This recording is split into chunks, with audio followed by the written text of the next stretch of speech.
Alright, we're good. Be like, Bussin' with the boys, hanging with the fellas, betting on a game.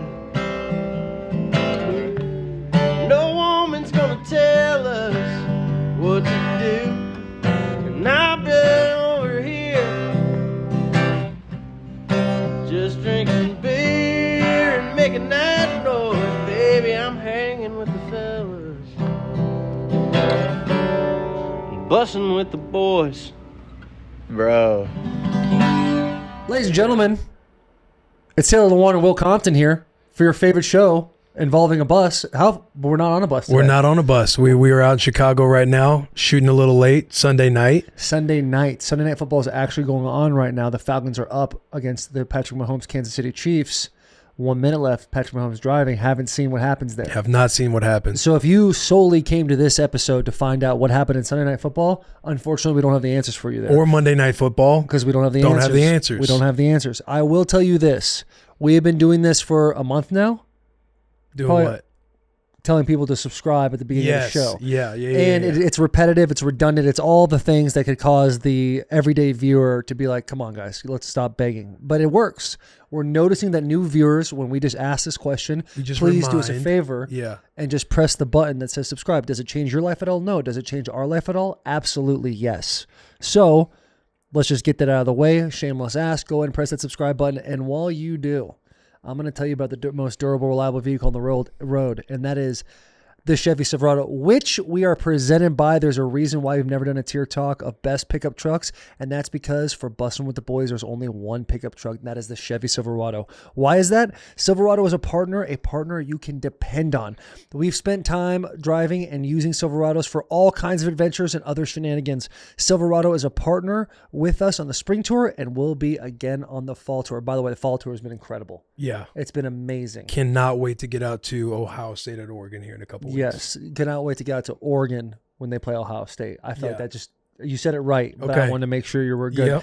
Silverado was a part of, Silverado brings the grit to legendary grit paired with a modern truck tech inside and out, massive screens, up to 8 cameras and 14 different views to help make driving, towing, and parking all easier.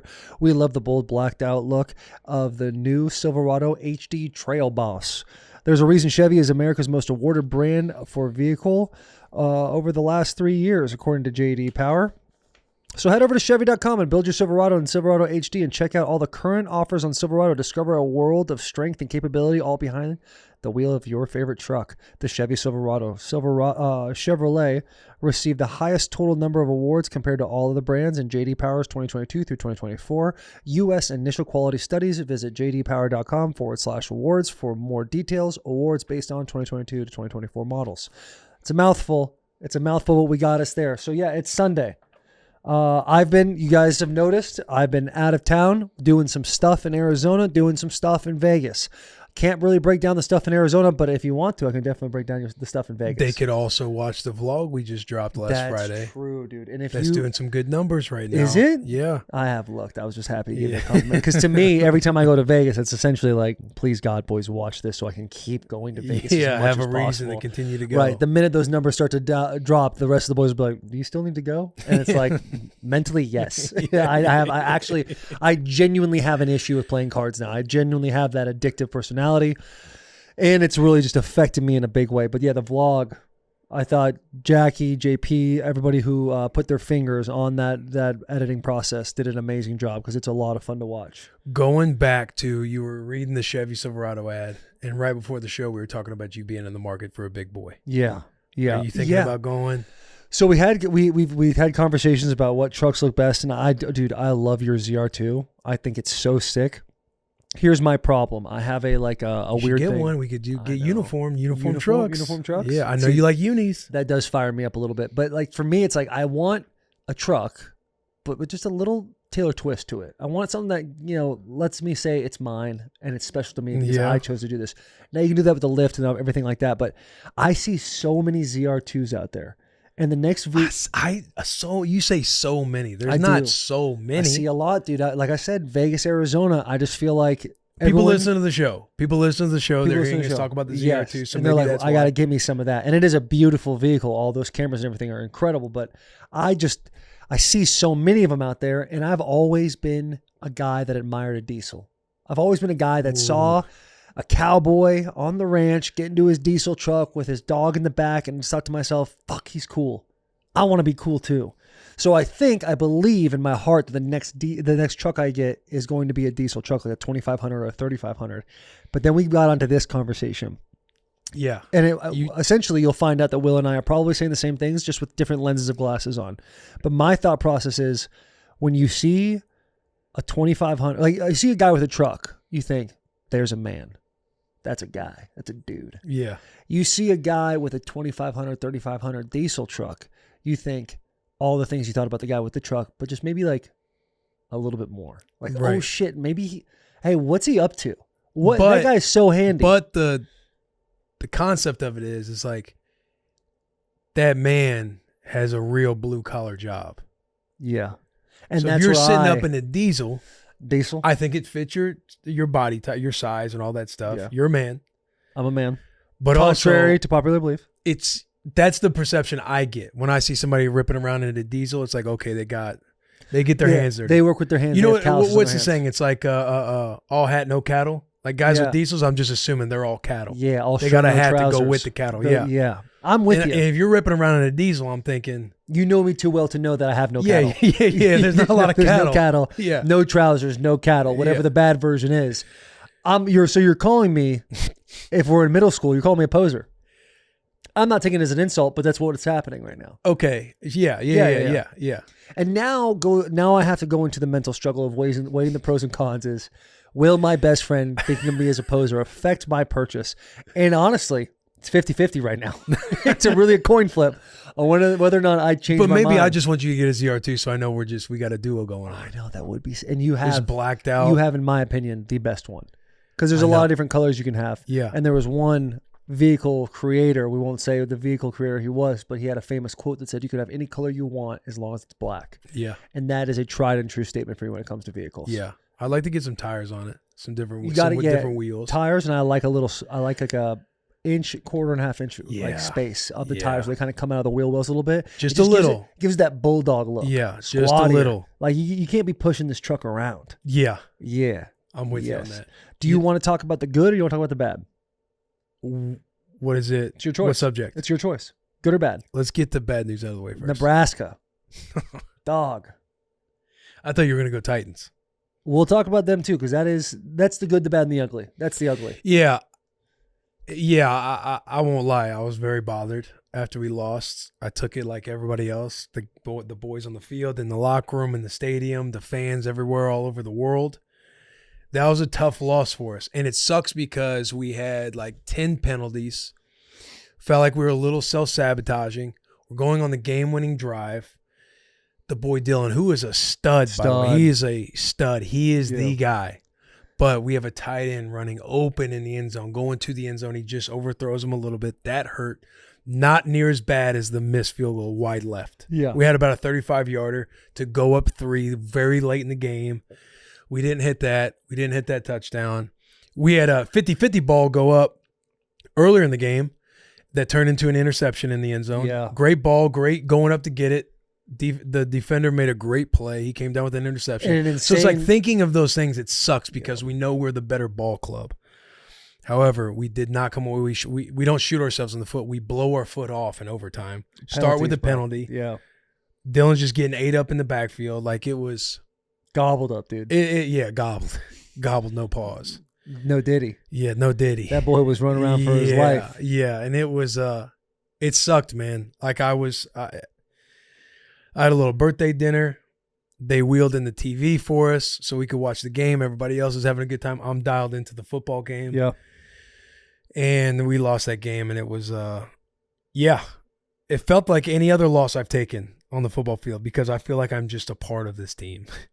I feel like I'm a part of the Nebraska Cornhuskers. Yeah, but and as an outsider perspective, this loss, you guys have lost a lot of games in recent years. Like, so you guys have gotten your ass beat so many times. Yeah. I know. Like, just yeah. where there's I know. hope. Yes. It's been so But bad. it's not the same. It's not, dude. You had a tweet you put out either Saturday night or Sunday morning, like, I think we needed that. And you're like, what the fuck am I saying? I'm so lost right now. That was like close to midnight on Friday night. So still trying to process the loss. Yeah, truly, like, you got yourself a good ball club. Now, a Matt Rule ball club plays good, hard-nosed, poised football. To have 10 penalties is unacceptable. Yeah. And the good thing is, maybe your boys in the last couple of years wouldn't have noticed that it was unacceptable. These boys, the ones in this locker room, understand that, hey, we're all disappointed, and we all know why we're disappointed, because the expectation is the expectation. And so you're juicing me up with this that. is exactly what Nebraska needed. You're juicing me up. Unfortunately, guess what? You're not going undefeated anymore. Boo-hoo. Who cares? I had to deal with that a couple weeks ago. You know what you do? You watch the film, you get after it, and you play hard-nosed Nebraska football from here on out. And now, here's where I think your win is. We talked about this on the plane. Ohio State has Oregon, then y'all, then Penn State. If you're going into that game 7-0, that's not a sleeper, hey, we'll wash these boys out of the way, then we got Penn State. Can't coast through this one. Can't coast through it. They are going to play an undefeated Oregon team. Well, flying across the country. Yeah, Oregon's undefeated. Yeah, but I don't know if they'll be undefeated because they have to play Michigan. I don't know when they play Michigan. They play a one-loss Oregon team just to cover my bases. Oregon's a good ball club. Then they play y'all, and they're like, oh, they lost to Illinois. They were 10-point favorites. They lost to them. That's a bad ball club. Illinois is not a bad ball club. I said it last week. They don't know that. I said it last week. People in the Big Ten do not respect Illinois. People in the Big Ten probably watch this show. They would know that Illinois is not a bad ball club. They're a tough ball club. They take on the personality of their head coach. They run the football well. They ran the football very successfully against us, which sucked. Because we have a good defense. Yeah. But Illinois is not a team to sleep on. You guys got to play Illinois. Yeah. That ain't just going to be it. That ain't just a fat W in the column. In the W column? In the W column. That just ain't a fat W in the column. You know what I'm saying? No, I hear what you're saying. Like, you guys, hey. We can talk about my boys in a second. Yeah, no, we'll talk about them in a second. We're talking about Nebraska right now. You're right. It's a hard-nosed ball club. I'm with you. Yes. The makeup of this team, this is one where everybody in that locker room, in those four walls, they are very disappointed. They know that is not Nebraska football. That's not how they do things. They're going to get back to work because there is no time to bleed out right now. No time to bleed out. Lick your wounds quick. We got to show up. Right. We got to show because we're going into Purdue this week. We got to beat their ass. It is a bad week to be a Boilermaker. Yeah. Well, if Indiana's again is not another team to sleep on. They're always a team that puts up like 50 points a game. Right. And they have you think Indiana, they have the brand that's not very, but JMU was a great football team last year. That staff goes to Indiana. They're mopping folks.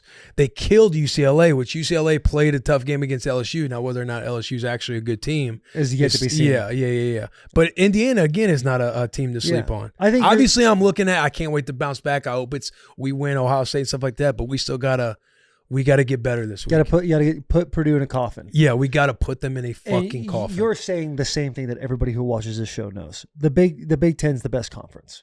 We have a scrappy conference. Most put together conference. Now, just not to gloss over it, because we know we are homers for our conference, but the SEC at the top is tough. At the top. At the top.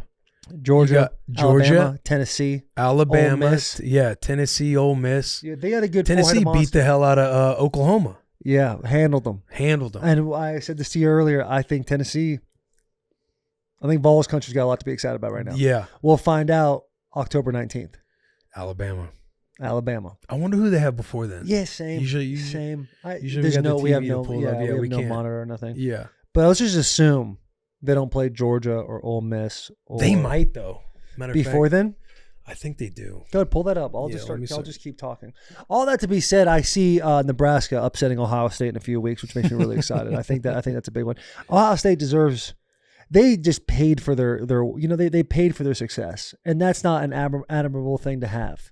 Go ahead. You're right. They go to, and Tennessee goes to Arkansas next week, and then they host Florida, and then Alabama. So yeah, they should handle business. They should handle business. Yeah. They got to. Now, I know Florida's shit. I know that it's a bad ball club down there.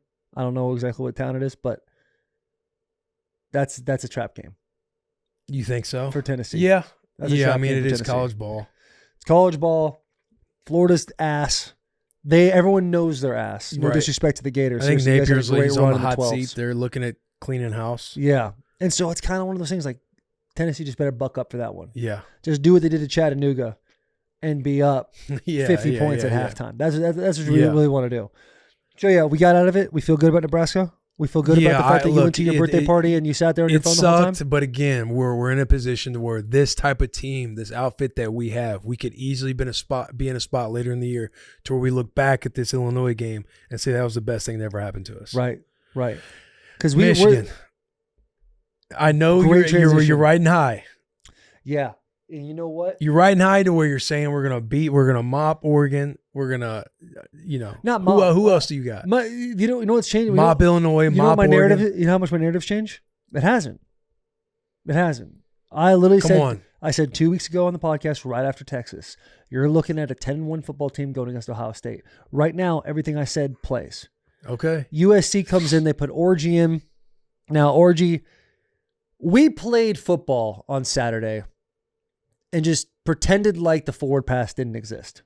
Yeah. We played the forward pass really couldn't football. Exist. Yeah, we played how to win a game. Our defense. You guys went 2-minute drill with the run game and won the game. This Mullins kid, this kid started 20 games at linebacker for the University of Michigan. Then popped on over to the offensive side of the ball and is now the featured back. I feel terrible for Donovan Edwards. I don't know what's going on. I think he's an absolute stud. He's going to be just fine. That being said, Mullins is the cat that's now toting the rock. Had that thing 30 times last game for 159 yards. The kid is our offense right now. Couple that in with a little RPO with Orgy. What we want, Minnesota, we want to take that step. We want Orgy. I want to see Orgy in the air a little bit more. I want to see him showing some short to intermediate passes. You don't need to take top off. I don't care. But this is where he's got to show some growth. Right. Because you guys, number one, the defense smacked USC in the mouth. But talking real is you want to see Orgy make progress in the passing game because even though you guys can win games running the ball and playing tough defense like you just did, when you go against the Oregons of the world, I'll go ahead. Illinois is undefeated right now, but Ohio States of the world, you're going to have to be able to throw the football. Yeah, you're going to have to be able to throw the football. It'd be insane not to believe that you're not going to be down by 10 points at some point in the season. Right. And you have to have the ability to be multidimensional to be able to push the ball down the field and score points. I completely understand that. I think everybody walked into that game with Michigan being 4.5-point underdogs and expected a Texas-Michigan game. Like USC. For sure. I thought USC was everyone felt that way, and I felt the haters feeling that way. Everyone was licking their chops. I know everybody in East Lansing was feeling so great. Columbus, Ohio, everyone had that game turned on. I know everyone was ready. Not only was everyone was ready to put Michigan in the ground. They were 6 feet under. Everyone was, but also combined. It wasn't just the hater mentality, but also what you guys have shown up until the USC game was kind of like, damn, like, this is a massive fall right now. What they're showing from what they've shown. You go Arkansas State. Win by 10. Yeah, you win by 10 points. It's like, damn, they might not have a squad this year. Because when Nick Merckx was on, it's like, we were going around and you're potentially thinking in your mind, this might be a 5-loss Michigan They were. Team. Right. And I know you weren't wavering. I need to text Nick too because his bitch ass opinions were terrible on the bus. Right. Terrible. Him and his old man. Like for him, but the good thing about his old man sat there and he goes, I want to believe what Taylor believes. I want that feeling. And it's like, brother, it's that easy. You just turn off logic in your head and you just move on. Yeah. Turn off logic. That's what I've learned being a fan of football. You got to be able to find the Will Compton spin. You have to find the optimism. Right. And right now, in a world where everybody wants to feed into that hate and just be pessimistic about everything. Everything I've said about Michigan football post-Texas is still in play. Nothing has changed. 10-1 football team. I believe Jack McPherson, between naps, said that they're going to have a hard time with Minnesota. That's crazy. Yeah. That's a wild deal to me. At the time. Right. It wasn't too much of a reach. If you took a face value, just Illinois plays Nebraska and Illinois beats Nebraska, you think Nebraska's in a lot of trouble. Face value. Right. Now move on. Now you look at the bigger picture. Could be a Nebraska-Michigan Big Ten championship game. Could be. It's far off. Could be. You never know. Yeah, you never know. You guys upset Ohio State. Ohio State drops 2 of the 3. Oregon, Nebraska, Penn State.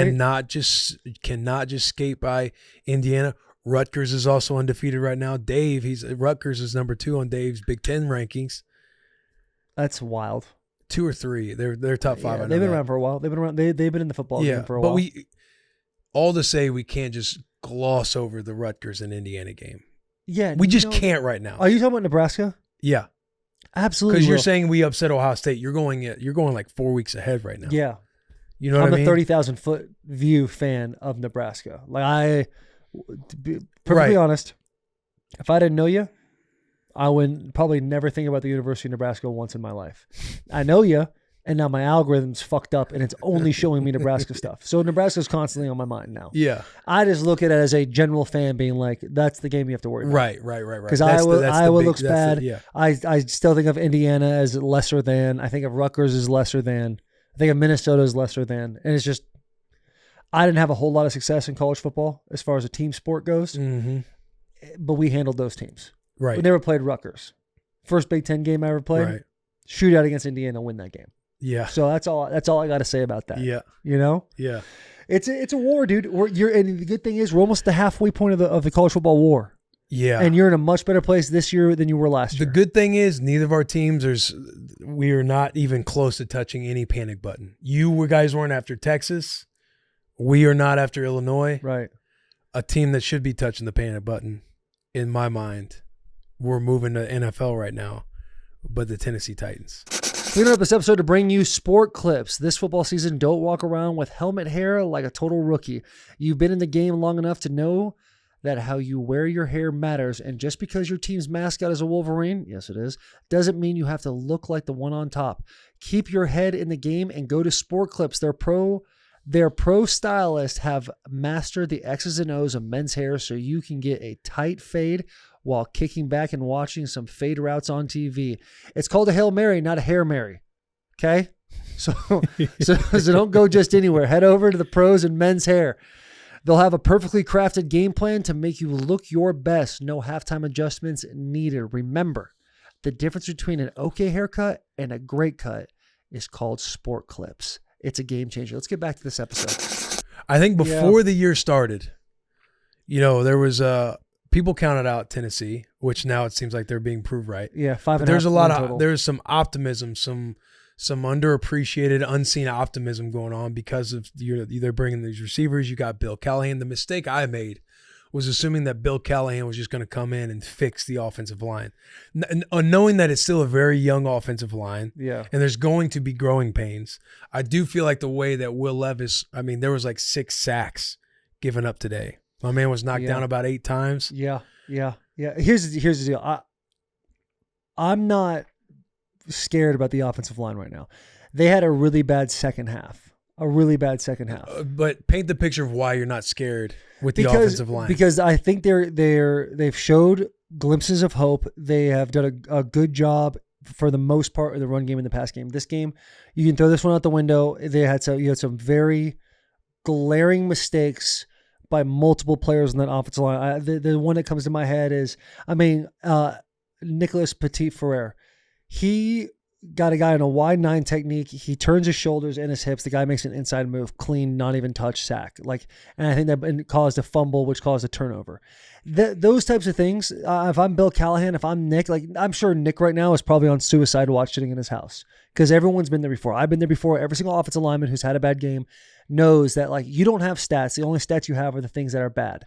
And he had a tough one today statistically, but the errors are so easily fixable. It's so easy to fix 1 or 2 things. Hey, don't panic set. Don't turn your hips. And when you say that, you're talking about technique. Yeah. I'm only talking about technique because that's what the offensive line is. It's a mental game.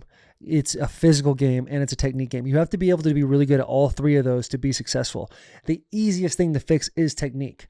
And I just hope that these boys don't let their confidence get shut down. And the outside noise filtering because it's flooding in there right now. And but that's the thing that last few years, the coach that we always talk about but refused to say his name in the beginning, Keith Carter, there was never a chance to gather confidence unless you already had that instilled in you from prior success or you're just built like that kind of cat.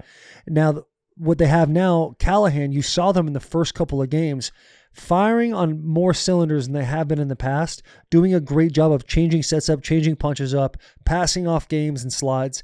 I think this is a great game for Bill Callahan to show how good of a coach he is by establishing the confidence back in those guys that had a tough game and then working on the technique on the football field. Because the stuff that I saw from Nick and JC and those guys is like, it's so fixable. It's so fixable. There's one that JC had that. I was going to say, how do you feel like you've been watching JC a little bit? How do you feel like he's been so far? I think JC, we have to remember he's a rookie. The kid's an absolute unit of a human being, but there's little things that are so fixable that he will learn over time. I think the kid, from what I can tell, has a good head on his shoulders. But he had one today where the guy ran the hoop on him, ran all the way around and got the sack. And what JC did was he got to the point of no return where he thought he did his job. And as the guy ran around, he kind of stopped in the play. And that's when Will Levis got out of his sack from pressure in the middle, came forward, and then that guy finished. Those are the little things you realize, okay, this isn't college. You've got to finish a lot longer than you expect to and keep going to the echo of the whistle. All those things fixable. None of those things are panic button city. The things I did not like from the Titans today, like sums up with Will, and we're very pro Will Levis on this show. Mm-hmm. Well, I love Will. Everything I'm saying is truly out of just a critical eye. He's got the yips right now. He's forcing too much stuff. He's putting the pressure of himself. He wants to prove he's the man instead of just being like last year. We saw him thrust into a starting role because of an injury. You kind of play with nothing to lose. Yeah, you play with nothing to lose. You play with house money. It's like, okay, you're a rookie. No one expects you to do well. You weren't the star in the beginning of the year. There's zero expectation on you. You go out and you have a game you did against the Falcons in his first start. Mm-hmm. He does such a great job. He moves around the pocket. He doesn't lower his shoulder. It's like, oh shit, we kind of got a guy. Now we spend the whole entire offseason where like the only people that are excited are the people within Nashville, Tennessee. The small regional fan base is so stoked on Will Levis. Part of me feels he listened to the cheers a little too hard. He got a little excited. Now, or just feels that expectation, puts the pressure on himself. Right, and that's what I mean by feeling the cheers a little bit, because when you have a piece of success in the NFL, and we've all had it, and you kind of like chew on it for a little bit, yo, this feels fucking nice that people think I'm the fucking man. Everybody loves that feeling. Or you feel like, or also you feel like you have to do that much more. Right, and I think that comes when the season ends with Will last year. You enjoy that success. You enjoy that confidence you've had. But once you get to that June or July slot, that's when you start to be like, I've got to prove X, Y, and Z to take the next step to show that, oh, it wasn't a fluke. I am the man. Now you're putting way too much pressure on yourself. When before, and we all know this, you just got to stay here. You can't be doing this, can't be doing that. You just got to stay right here, baby, and keep that thing moving. And I just feel like he's pressing the issue way, way, way too much. And if Will just took a minute, took a deep breath, realized he has all the talent, all the characteristics he can to be a good quarterback, then he goes and does that. But the mental game is very difficult sometimes, especially when things are going your way, when you're 0-3. Now, somebody tweeted this to me today, or tweeted it and then put something on Instagram. It said, bring back Vrabel. And it's like, bro, that shit's got to stop right now. I'm so sick of people pulling the fire alarm in the first moment of chaos. You go 0-1, hey, it is what it is. You go 0-2, it's like, okay, well, you played the Jets. Couple repeat errors that you don't want to see. Yeah. And then 0-3 happens, and now everyone's like, should have kept Vrabel. Now, I will say this, and this is not a shot at Callahan, but if you have Mike Vrabel as the head coach right now, it's likely that the Titans are 2-1. Only reason why I'm saying that is Mike Vrabel established a culture, and he got guys with lesser talent to win games late in the game and do the right things. That does not mean that Brian Callahan is a bad coach. I think Brian Callahan is the right man to have in this position, especially the way football is going right now. Derrick Henry was getting older. You couldn't just rely on the run 24/7. You knew that train was going to end. It's like selling a stock right before the peak. You're getting out, you're cashing out. I totally understand that. We have to give Brian Callahan opportunity to instill his culture and his mindset of what he wants. These are not things that are just going to happen immediately day of. Like they're just going to keep the Mike Vrabel attitude and then add on whatever Brian wants. Yeah, that stuff that's it's unrealistic. It's illogical and it's ridiculous. So if you're a Titans fan, you're like, bring back Vrabel. Right now, your record would probably be better with Vrabel, but we're talking about long-term ROI. And I think Brian Callahan is that guy. You just got to give it some opportunity for him to instill. Hey, if it's a shitty year, here's the good news. You get a great draft pick. Now you got a quarterback that I know people are thinking, oh, maybe not. You got a quarterback with all the attributes to be successful. You got with a year in the system. You got 2 top 15 picks on the left side of your offensive line. You got Dylan Radins, who's playing a hell of a lot better. You got a center who is paid $50 million and is a good ball player. You got NFP, who's only growing more into his own. You got a nasty defense. You got a nasty defense. You got receivers. You got 2 great running backs. Like you have the tools, but you could have all the ingredients to make a pie. But if you don't have the right tools to make the pie, then it's going to be a shit pie. Right. So we just got to give that time. This year, I don't know. I don't know what to say. They got one more game. The good news is they play the Dolphins next week, and the Dolphins have not been looking good. Yeah. They have either a home game or do they go to Indy? I think they go bye, and then they go to Indy. Okay, so they have a bye week. They have after. a bye. They have a pretty early bye. There. Yeah, that kind of sucks. Early bye. However, reset, especially if you get back on track with Miami. Right. It's a massive game because, again, the South is still pretty wide open. I mean, the Texans lost today to the Vikings, by the way. Sam Darnold, bro. And he is operating. Just a resurgence of life. Yes, they can run the ball well. They can throw the ball well. That defense under Flores is playing well. So the South is wide open. You have to get back on track and win this game against Miami. Yeah. Lick your wounds with the bye week, reevaluate, and then you play Indy, which Indy isn't, they have their own issues as well. They have their own issues, no doubt. And with Houston losing today, AFC South's wide open. And to say like, hey, we're going to go and win the AFC South now, it's like, listen, just improve on the errors. Yeah, let's just win the game. Let's just win game. Let's win a game. Let's just win a game and let's keep it moving forward. So for all the Tennessee Titan fans out there that are watching this show and are pressing the panic button, politely go fuck yourself for right now. And I mean that in a respectfully way, trying to be funny, but like, stop. Way too early. It's way too early, and it's okay. A lot of new players, new staff. Like staff. It's still very early. Like, you know what? Let's say it's worst case scenario. Great, we have the first overall pick. Like, and now you have more worst tools. Case scenario, just 0-17. Yeah, worst case scenario. Let's just say worst case scenario. Number one, we do need unfortunately, we're not on the bus, and we can't hold Jack accountable. Jack did say he would kill himself if Malik Willis won his revenge game in Nissan Stadium. So you're saying Jack needs to kill himself? I think there needs to be some type of accountability. Whether maybe a couple weeks ago when the guy said he would eat dog shit. Yeah. Maybe Jack does something. I think he needs to do something for some good juju, because if not, it could put a bad omen on the Titans. Because I think Jack, in a lot of ways, has kind of become a front man for the Titans fan base. Given the platform he has on Bussin. Brought back the pain train. All those things. He just seems like he has the loudest voice of all Titans fans. And I think he does. Some accountability. If you're going to lead from the front, you got to lead from the front. Right, exactly. So maybe there needs to be a punishment involved. I won't go as far to say you need to kill yourself, Jack, but let's figure something out. I texted him right after. I said, I'll say some really nice words for you at your funeral. During your eulogy. Yeah, dude. I mean, Jack's got to pay the piper a little bit. Yeah, we need something out of Jack. What else is going on in the NFL world? We got Jets look good. Jets look damn good. Aaron Rodgers is back, and that's another thing too. When people are like, "Aaron, he's done," it's like, what are you talking about? It's just still got it. So dumb. It's so dumb. Their defense was playing well. Now, granted, it was the Patriots, right? But they have the pieces on defense. Patriots won the first game. Well. That's got to feel good. That's got to feel real good. But Aaron Rodgers with Breece Hall, Garrett Wilson, even Mike Williams, he returned from. They got him in free agency. He came from the Chargers. Friend of the show. He looked good. So another weapon to go with him, Lazard.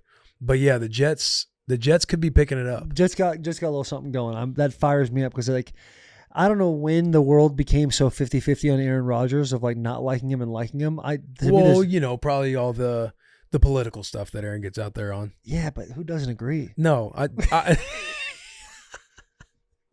I'm with you, but you know how fans are. They want you to play. They want you to love your football. They want you to play your football. Shut up and throw. Yeah. Yeah, but the thing too is like here's what I like about Aaron Rodgers from outside of football. He questions things, and it's right. Super curious. Who made it wrong to be curious about things instead of just taking stuff at face value? I wish I was more like that. People will just tell me shit. I'll see shit on Instagram and be like, "Yep, fact." It could be one way or the other. And I'll just look at you and be like, yep, that's exactly going to be the identity that I choose to project for me for the rest of the week. Yeah. Aaron chooses to question all these things. And he's an admirable candidate in my mind. I think he's a cool, well-rounded cat. Yeah. I mess with it. And he throws the football very well. He throws a tight spiral. Yeah, he does. Throws a tight one. We interrupt this episode to bring you Body Armor. That is Body Armor Sport Water, the alkaline water that provides real hydration with electrolytes for taste.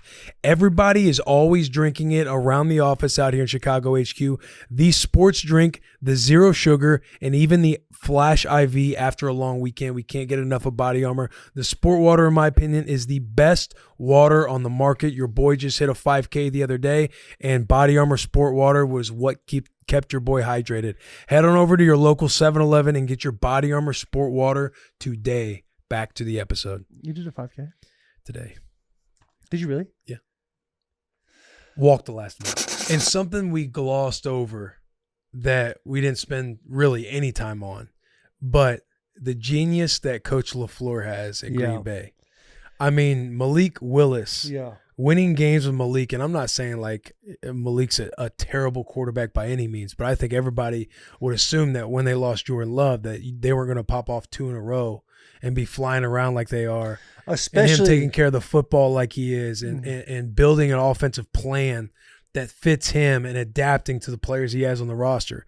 I feel like LeFluer, whether he gets a lot of credit, I think he doesn't get enough credit because going 2-0 since losing Jordan Love, I feel like it's not, especially because they got Malik 3 weeks ago? 3 weeks ago from the Titans, the team they just beat. Right. Which is another thing that is fucking blasphemous. What does Malik Willis do, Will? He runs the football. He runs the ball.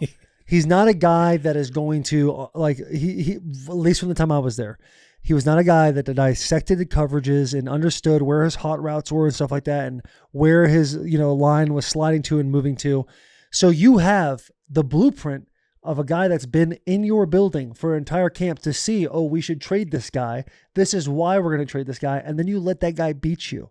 The defensive game plan to me was nuts. Yeah. Just crazy. Like, how is Malik Willis going to hurt you? He's going to hurt it by extending plays and using his feet. The fact that they have rushers going around him, no coordinated rushes, not a whole lot of spies, not running a whole lot of games, to me, that was just insane. Yeah. Because if you made him one-dimensional, it's like, hey, we're going to keep his cat in the pocket and make him throw the ball, it would have been a whole lot better. But when you're allowing him to run and do all the things he has, now he's had the opportunity to throw these intermediate throws, and he had nice touch. Yeah. He looked really good today. Yeah, bro. Really good. That, again, LeFluer having the creativity with the screen game, building play action, putting Malik in positions to win, and him taking advantage of the opportunity. Because, again, it's like, okay, when you see them beat Indianapolis last week, it was Malik's first game. So there's really not a whole lot to operate off of. You don't know what kind of game plan you're going to get. You can assume that it's going to be Malik, them running the ball 30-plus times with Josh Jacobs. But going into Tennessee, it's like now you have a week of film to kind of prepare. No way they're going to get away with doing stuff like this again. Twice, yeah. But again, just speaking to that creativity from LeFluer, I just feel like flowers need to be said and given. Yeah.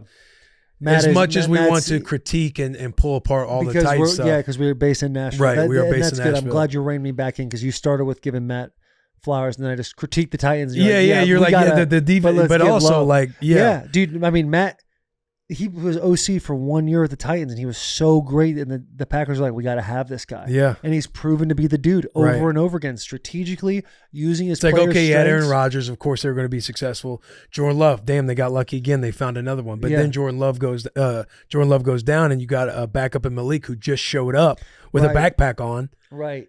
And you think to yourself, exactly what you said. The Colts go, and they think, they're going to run the ball 30 times, and then Malik has a good game, and they end up winning the game, and that usually happens once.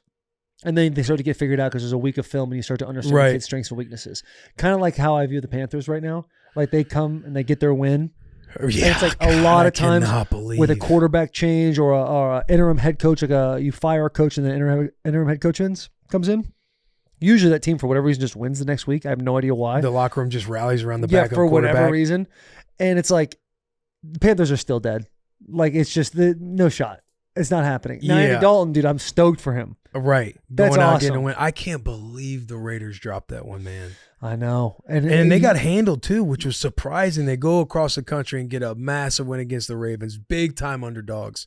You think they're hosting Carolina. Carolina's now got to travel across the country, and it seems like their organization was blowing up because they benched Bryce Young, kind of out him. They go with Andy Dalton, and they go in and drop one against the Panthers, bro.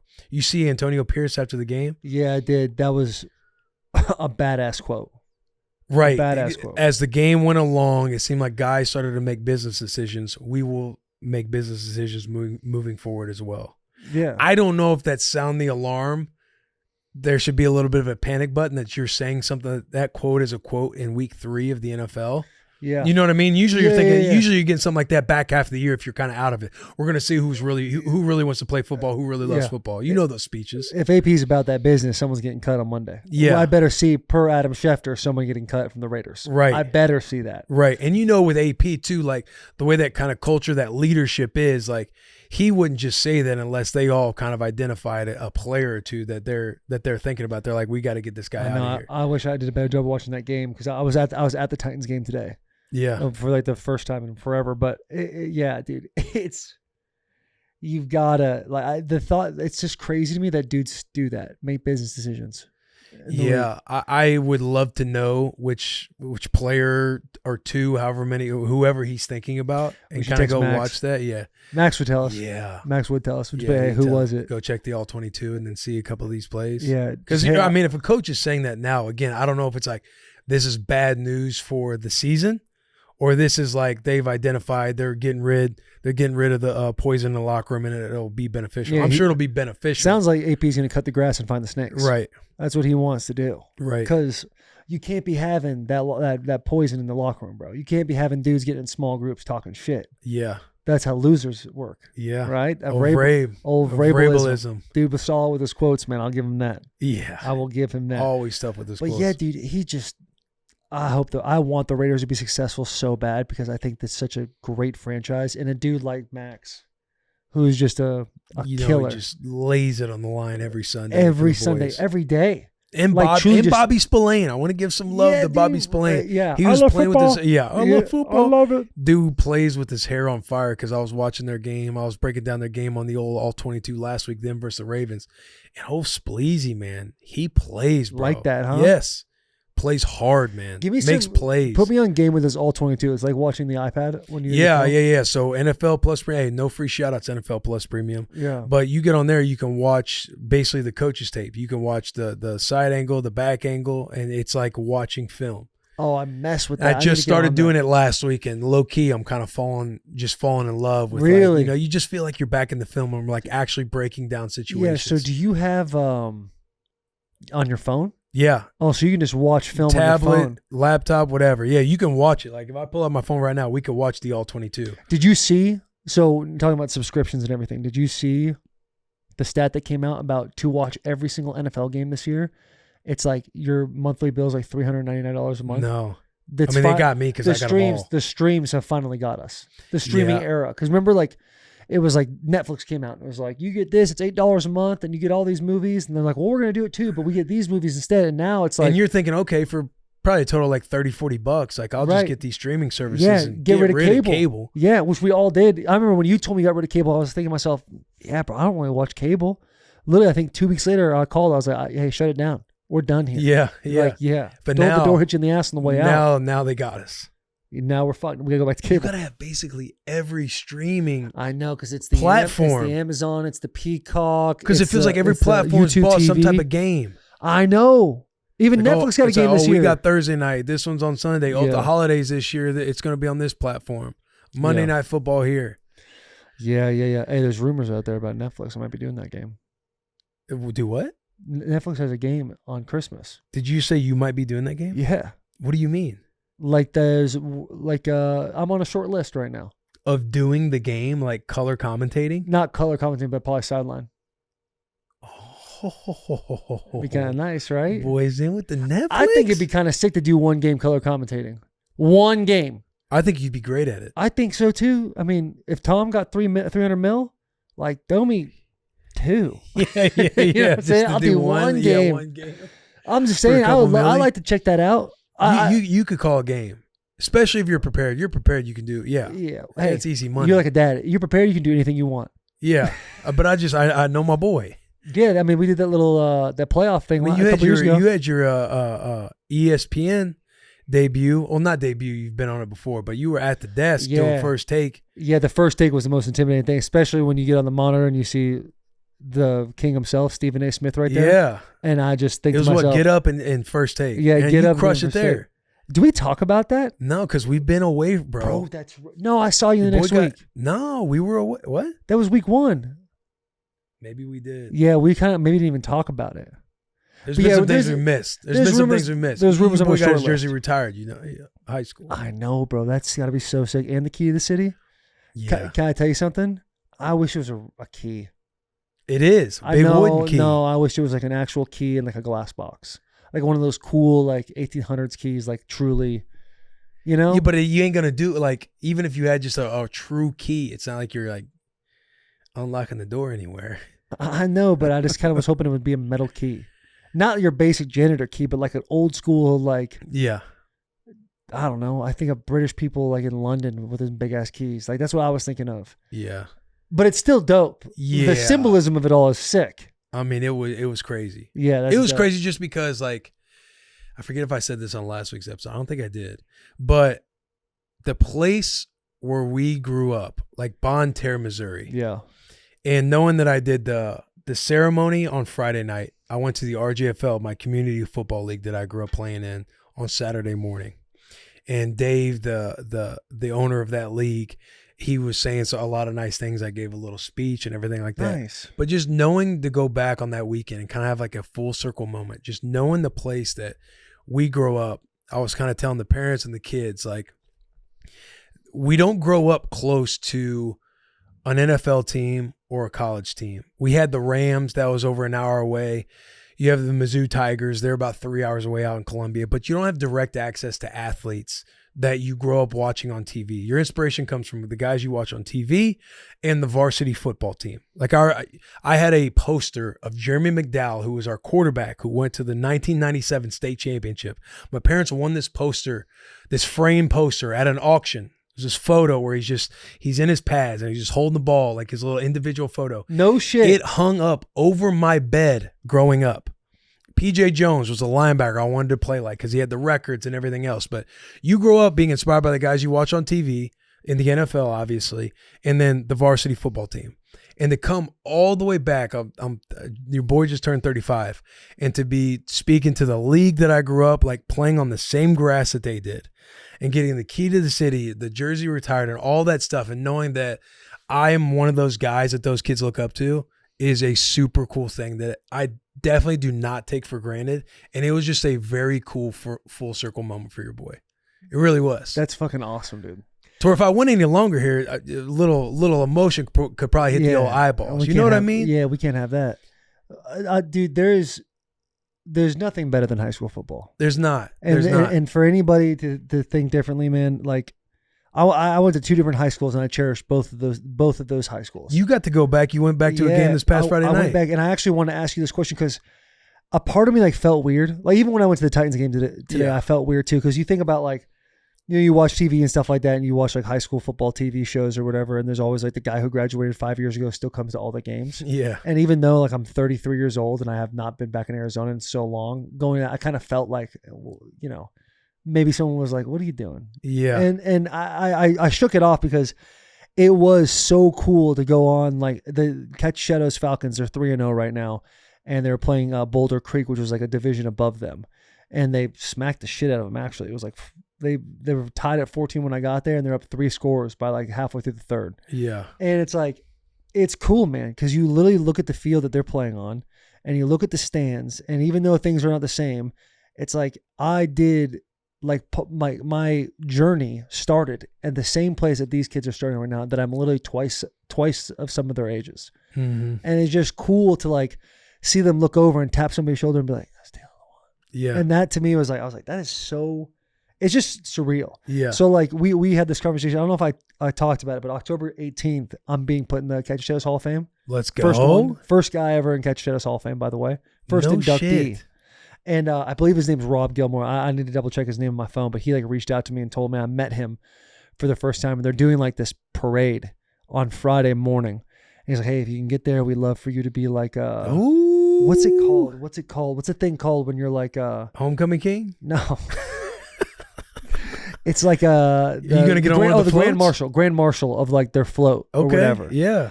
And he asked me to, and I'm thinking to myself, yeah, that'd be sick. But also part of me was like, these kids are gonna be looking like a 33-year-old waving, like that's kind of. Yeah, but bro, dude, I know, yeah. I know. Like everything you're about to say, like trust me, I had to have that conversation with myself because for whatever reason, it's not ego, it's like it's almost like you just, hey, I just don't want to be too much the center of attention, even though you guys are like technically celebrating me. It is weird because you go back to a familiar spot, and while I'm watching the game, I see a lot of familiar faces, like guys, people I went to school with, and they're coming up and they're like, hey, my son, he wants a photo with you. And there's a weird part because it's like, you know those people that you went to school with, and they're there. And I feel like it's just like an internal like insecurity thing of just feeling like you're too much of the center of attention around people that you knew very well at one point in time. You almost play the mind game of like, what are they talking shit? Like, are they being like, look at them? Yeah. Yeah. I don't know. That's really cool though, bro. Yeah, it's sick. Because again, if I'm a kid, bro, like I would be looking up to you just as well. Like I want to be the same person. Like he did it. I want to be another guy who did it. Right. Not a lot of people get to do it. I want to do that. Like you're an inspiration. You know what I mean? You're a motivation. No, it's crazy. It's a wild deal. And like you going back, like you already got inducted to the Hall of Fame. That you've been there, done that. That's first ballot. First ballot, dog. But now you like the jersey retirement, the key, all that. It's like you've essentially reached the pinnacle of success of every high schooler. Like that is unbelievable because everybody wants the gold jacket, right? Everybody Which 3 years we'll see where I'm at. That's where I'll be, eligible for the Hall of Fame. Right.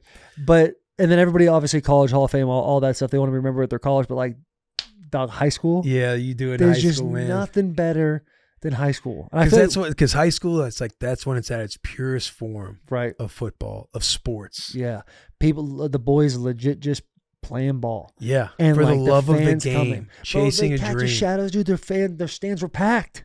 I know the town just shut down. Yeah, you guys got a high school that loves their high school football. Yeah, and it's just it was just really cool, and I'm super grateful for it. I'm stoked for you. Like that it's just like it's just dope. Yeah, it's awesome, and I gotta shake off whatever that.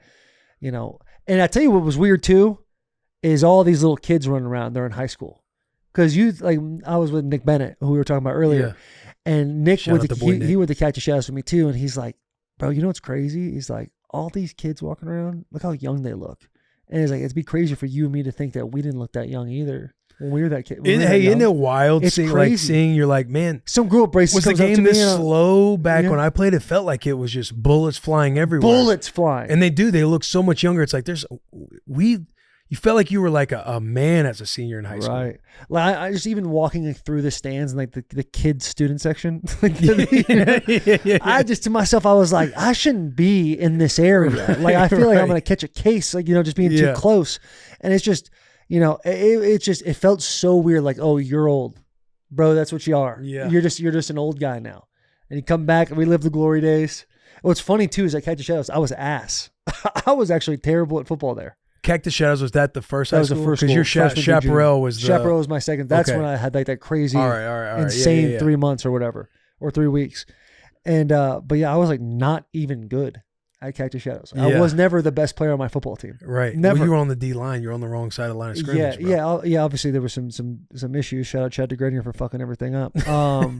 But still, bro, it's crazy to go and like see, like you're talking to the parents and you're sitting in a place where you're like, I used to talk to those kids. Like I used to be hanging out with those kids, and now I'm at a place where I'm talking to the parents. Yeah, and I identify more with the parents, obviously. Right. And it's just crazy. Yeah. You know, everybody wants to be McConaughey from Dazed and Confused. Yeah. I couldn't do it. No. I couldn't do it, man. It was not for me. What? Dude, how much time we've been rocking here, bro? Oh, we got to tighten it up. We got to tighten it up. Is there anything else we want to talk about? We said Michigan's awesome. As you look up transition, just to let the people know, we're doing this collaboration. We got the Spittin Chiclets boys coming up in a collaboration interview. We haven't had the interview yet. However, we already know it's going to be electric. It's going to be fire. Paul Bissonnette, Biz Nasty, Ryan Whitney. Last time we did an episode with them was on their show, and we all got baked right before. We should it was so fun, bro.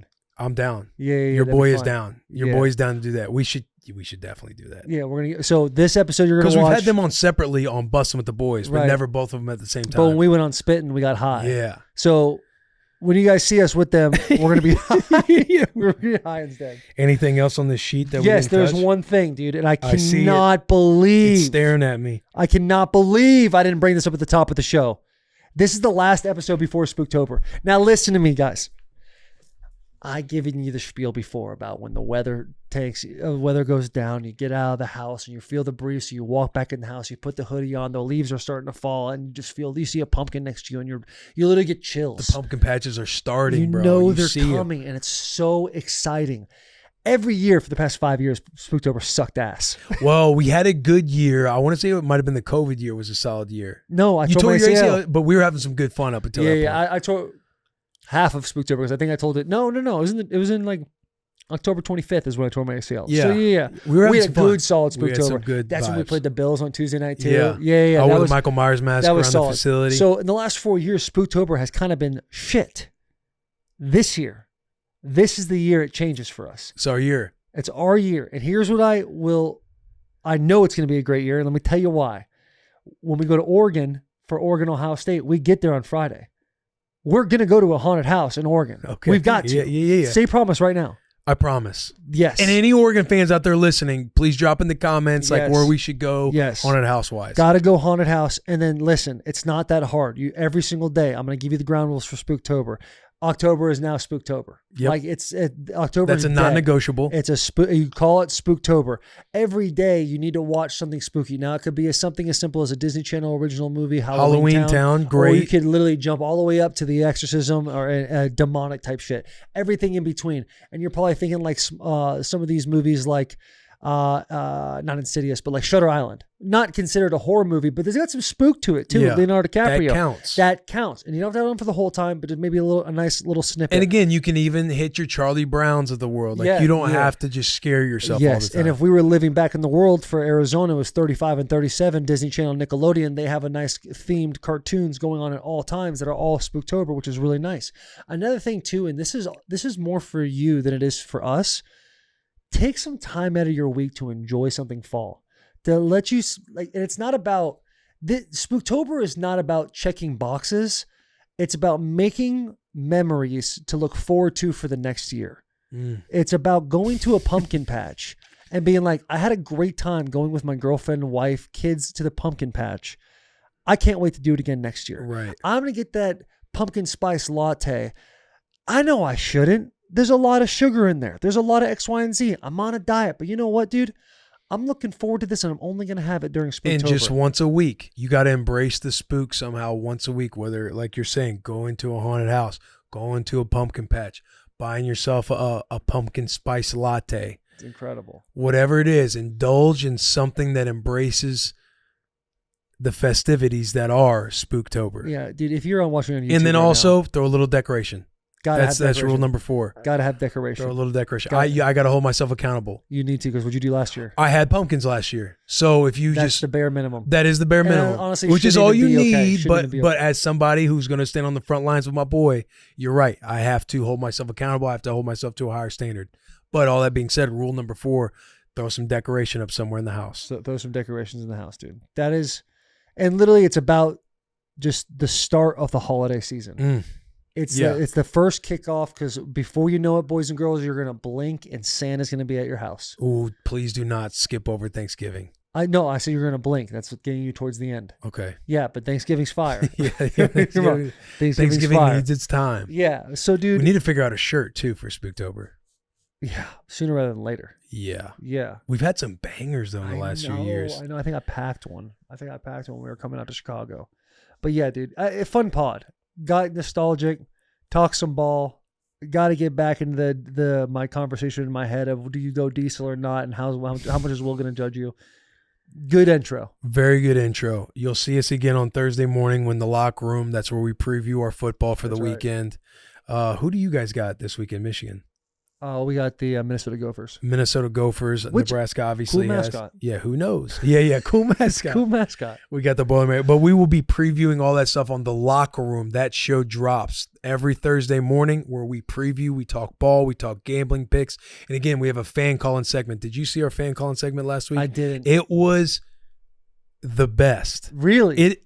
The fan calling segment we had last week is the standard. He was dressed. He had a funny looking Michigan helmet on.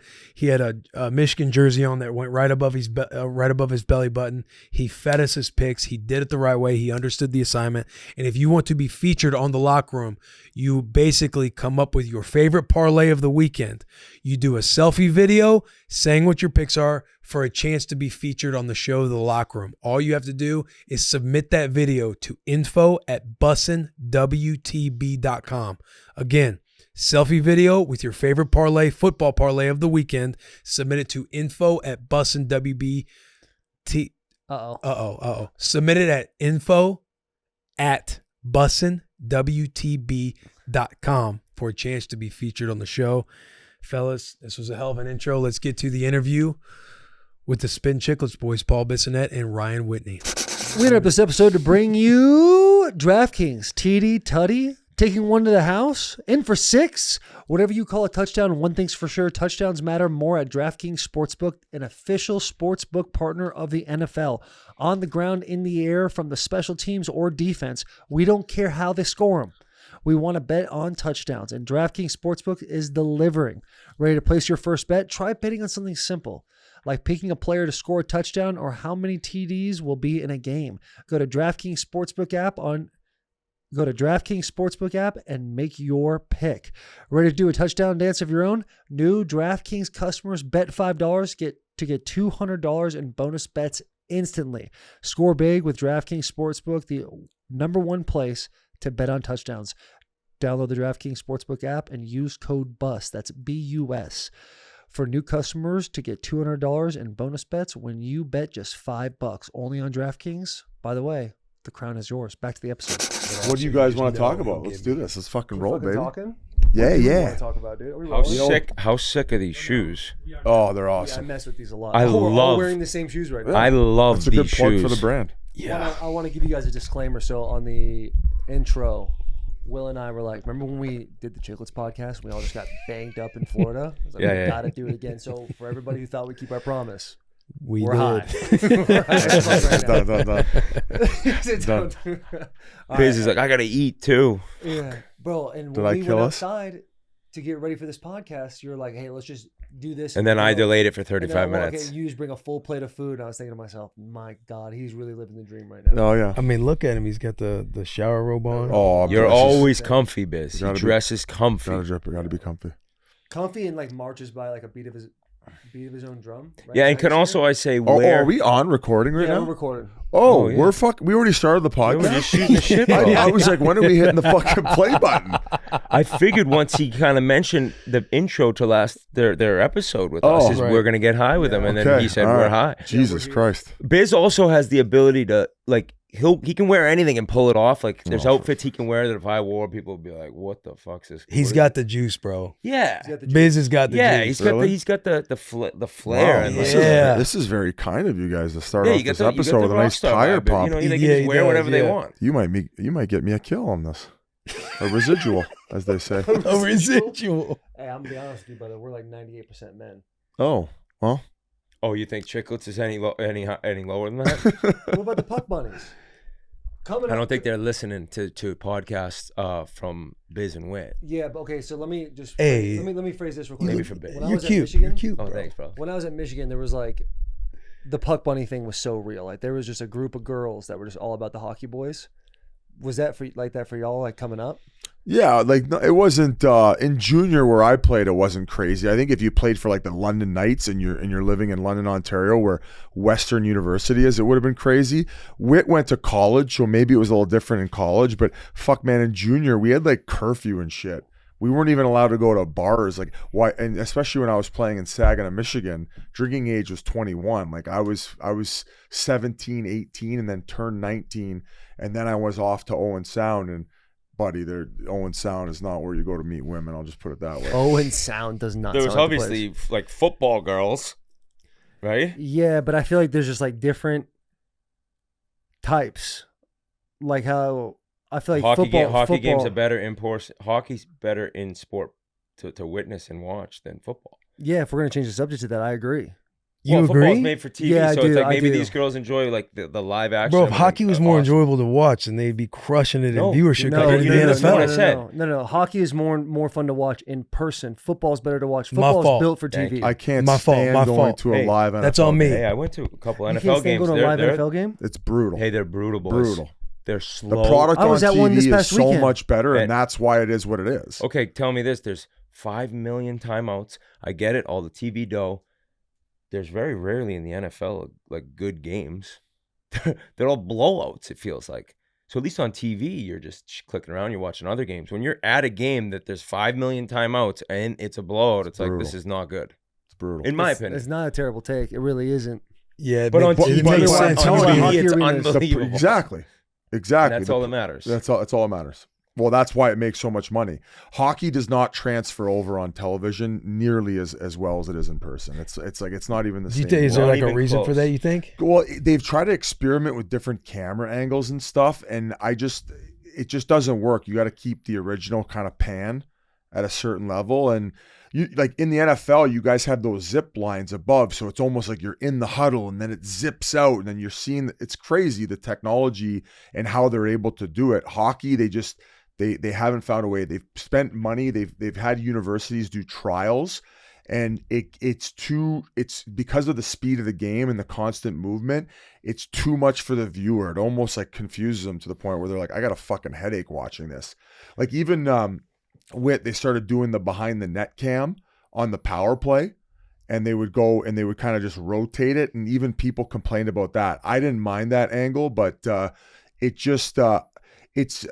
I mean, hockey's going to keep growing and being better in the States. I just think that it doesn't transfer over quite the bite that the NFL has. Has The the NFL NHL ever experimented with like a sky cam So this is where what they have it like trail behind and then have maybe like 2 cameras on both sides so that they can follow the puck from There top? is something like that now where a camera rips along the above the glass, Mhm. and I think it's pretty good actually. But the biggest thing would be NFL is so like the hits and how fast these guys are. It's incredible, and the cameras right down in the field. You see the replays. They got the full speed replays where you hear the crashes. Hockey, because of the boards on TV, you don't see how fast they're going. Mhm. But that's why if people go sit front row, like my father-in-law got tickets now behind the Bruins net, and he's like, I cannot believe the speed and the size of these guys. Yeah, but on right. TV, it doesn't show. So that's why in person, I mean, I think the boards aspect is the biggest thing. You can't get right there like those cameras on the field in the NFL. Yeah. Right. No, I'm with that. But hockey's in a great spot. But I was gonna say about football, I saw it today. I think Dante at Barstool did a blog about the product being bad, but how the numbers are they're skyrocketing still. The NFL and the It is. viewership and It's the money. crazy, man. Yeah, It's like it's become like a show. It's become like the TV is like an event. Hockey is just Right. pure when you watch it. 82 games. Hockey on games, like you don't really get a full understanding of how fast everyone's going. No. You just kind of see, like you said, the lens where it goes back and forth. Football, I feel like when you watch it on TV, it looks so much faster than when you view it in person. I was at the Titans game this past weekend, and I was sitting up in this suite looking down, and it was like everyone's trying to just. It didn't seem like crazy fast to me. Right. Well, yeah, and if you're sitting up high in an NHL arena, it's definitely similar to that where you can't tell like the physicality and the speed, but you're still seeing plays develop that you can't on TV watching hockey, and it's just in person the best sport for me. Yeah. Yeah, I mean, Yeah, I like. I actually prefer Golf watching it tournaments, like so. as a former player. I like watching it from up top because I like seeing it all develop. Like I don't need to be on the glass from like a viewership perspective. I kind of like being up top. No, I love it. And Will, would you say if you sat up high in an NFL stadium where the coordinators are, would you see plays develop? Would you realize right away when a guy missed an assignment, or like, you know what I mean? Knowing the game, is it like hockey where you can see all how a breakaway happens? Yeah, but ahead of time. We're still a pretty good. Like even if you're on the front row, I still feel like you're a good distance away to where you're kind of seeing the entire formation. Okay. So I don't think not a whole lot. I guess you just get a better vantage point. Well, I disagree with that.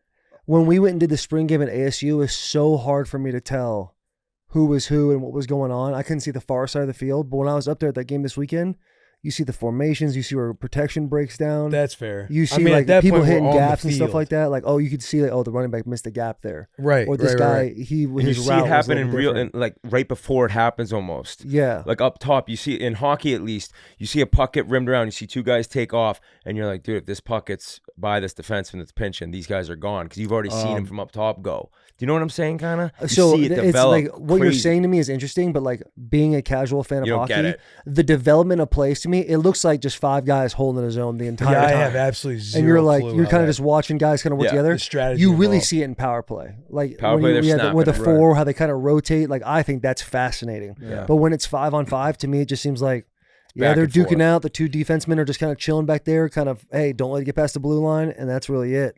But do you guys actually have plays like coaches yelling, "Hey, run twister"? There's face-off plays, but there's like when you're on the ice, you're just like talking to your line mates and you're talking on the bench, like go here next time, and you're all like, it's like knowing what you're gonna do before you do it. There's not like plays live in I think you action. kind of like Right. there's systems in a sense of like how you play in structure and how you pressure teams in the neutral zone. I would say it's evolved to where it's a lot more in depth now than it was like 15 years ago, just because of the amount of video, the amount of coaches. Like talks about like their neutral zone forecheck and little things like that, like a power play zone entry where you might have a couple different options of how you you go up ice. Get control. Yeah, so there's not as much as you think because it's such a reactionary sport, but in controlled settings, like for instance, a controlled breakout, like you said, off of a face-off. So there's certain situations of the game you can control, and you got to like practice those in training camp, like you would run plays. Like What's a NFL. controlled breakout mean? Because I'm thinking to myself like, So your defenseman's behind the net, and the center swings down, and he either picks up the puck or he goes. The other team has kind of sat back. Once you get control behind the net, they're just going to be like, all right, we have a set forecheck. Right. We know how to combat So, what they're doing. Yeah, so if like the center swings, the defensive side of the coach, like on the defensive team, he'll say swing with that centerman. Some of them might say, like all of you five guys stand in the neutral zone and just kind of let them have it up there and then try to come up the ice. So it's constantly evolving, and then like game to game, you're getting a video breakdown of their power play, their penalty kill, and these types of situations, what they might do off face-off plays, their control breakout, their zone entry on a power play. So you kind of get that 5 to 8 minutes of video in the morning of the day of a game. But the thing that's hard about hockey is you're playing, 31 other teams.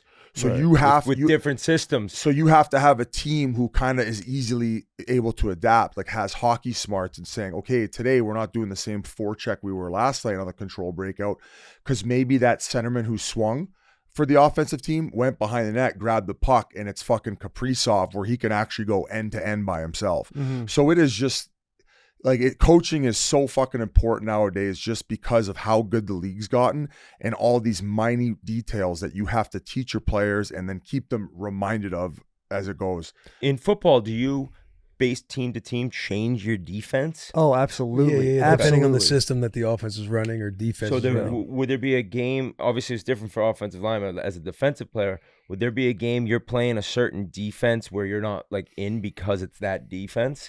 Do you know what I mean? Like you don't play that one. Right. So you have like bigger personnel and lighter personnel to where if Okay. like you're in 21 personnel, which is 2 running backs and 1 tight end, or 12 personnel or 13 personnel, like those are bigger bodied personnels to where they're running at least double tight end.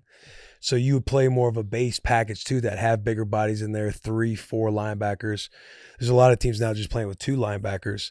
But then when it gets lighter in the box, so you see with the Chiefs, when they spread it out, they're 3 wide, so 13 personnel, 11, or my fault, not 13, 11 personnel, 10 personnel. When they're breaking out with a lot more receivers, You need more. then you need more speed on the field. You need more speed on the field, yeah. So you swap out a backer with a nickel, you swap out a backer with a dime. It's like chess. It's live chess. Yeah. Like that's why I view football as like there's always a break, and it's like, all right, live someone chess, I like won that. a battle here. Now, what are we going to put on the field to best combat each other? Right. Can And I- everything's situational. So, Yeah. like any given week, you're starting off and you're breaking down the running game, like 1st and 10, their play action off the run game, their 1st and 10 or 2nd and 10 passes.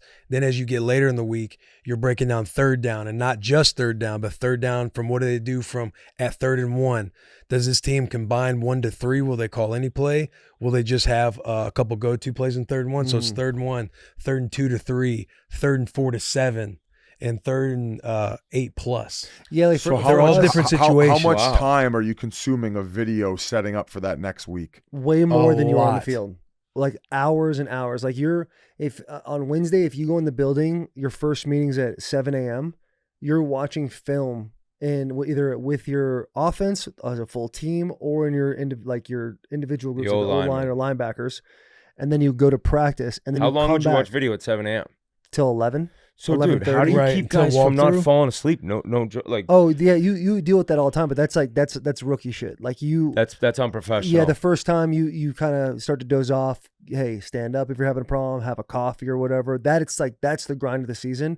It's not necessarily the practices or the games. Like that does wear on you eventually, but like it's the constant every day and the redundancy of like Wednesday is the first install. So you're doing your base packages, the meat and potatoes of what we're going to do in this game. And then the next day you focus more on 3rd down and everything In like that. red zone. And yeah, red zone. And then Friday you go through like your 2-minute calls, which is usually numbered 1 through 10. And 1 will tell you everything. Odd numbers are usually sliding to the right.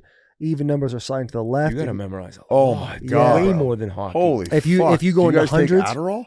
No, dude, it's so easy because there's probably 20 real football plays, 20 football plays in football. And I could be totally off with the number, but there are like, What do you think? yeah, but I don't know. I just think I'm it's saying- funny to hear. There's probably It might be yeah, fit. I'm There's probably probably way more. 20 total. Yeah, but I'm saying like if you looked at like But all there's your all these different variations of those 20 plays. base runs and base pass concepts. There's only a finite amount, so let's just say it's 20. But on top of that, there's like 50 different wrinkles to each play. How you're going to motion, where guys line up, and then you're all obviously playing the other side too. How do they play offense? Are they penetrators? Or are they 2-gappers? So now you're thinking how you're going to do your combination blocks differently. These corners play press, like we were talking earlier with blitzes. Like you're like, oh, if you're a left tackle and you see a guy coming off the edge, what do you do? And it's like, well, is it my assignment to get that guy, or is it my assignment to take this guy I have on me?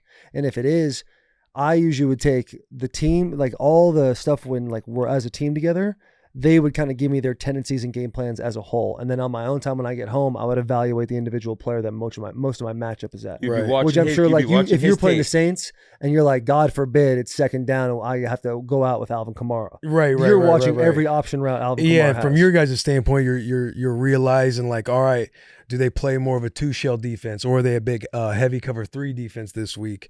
What do they do when you got them in a situation and we motion them out to empty? How do they adjust an empty? Does the linebacker, like I prefer, check rat to stay in the I box? don't even get what you're saying right Does the now. line? Right. Yeah, does the linebacker stay in the Chinese box? podcast? Yeah. Yeah, but like Did you they- guys, did when we you guys are change the- saying centers coming So we change the forecheck, settings. you guys Same stay in the deal. gray zone and they come on up or whatever. The gray zone. The gray, So how many? is that what it is? How many of your listeners You like? Will laughing like he knows I'm it. calling He it knows the- what I just said. I'm calling it the gray zone forever now. Forever. What is it?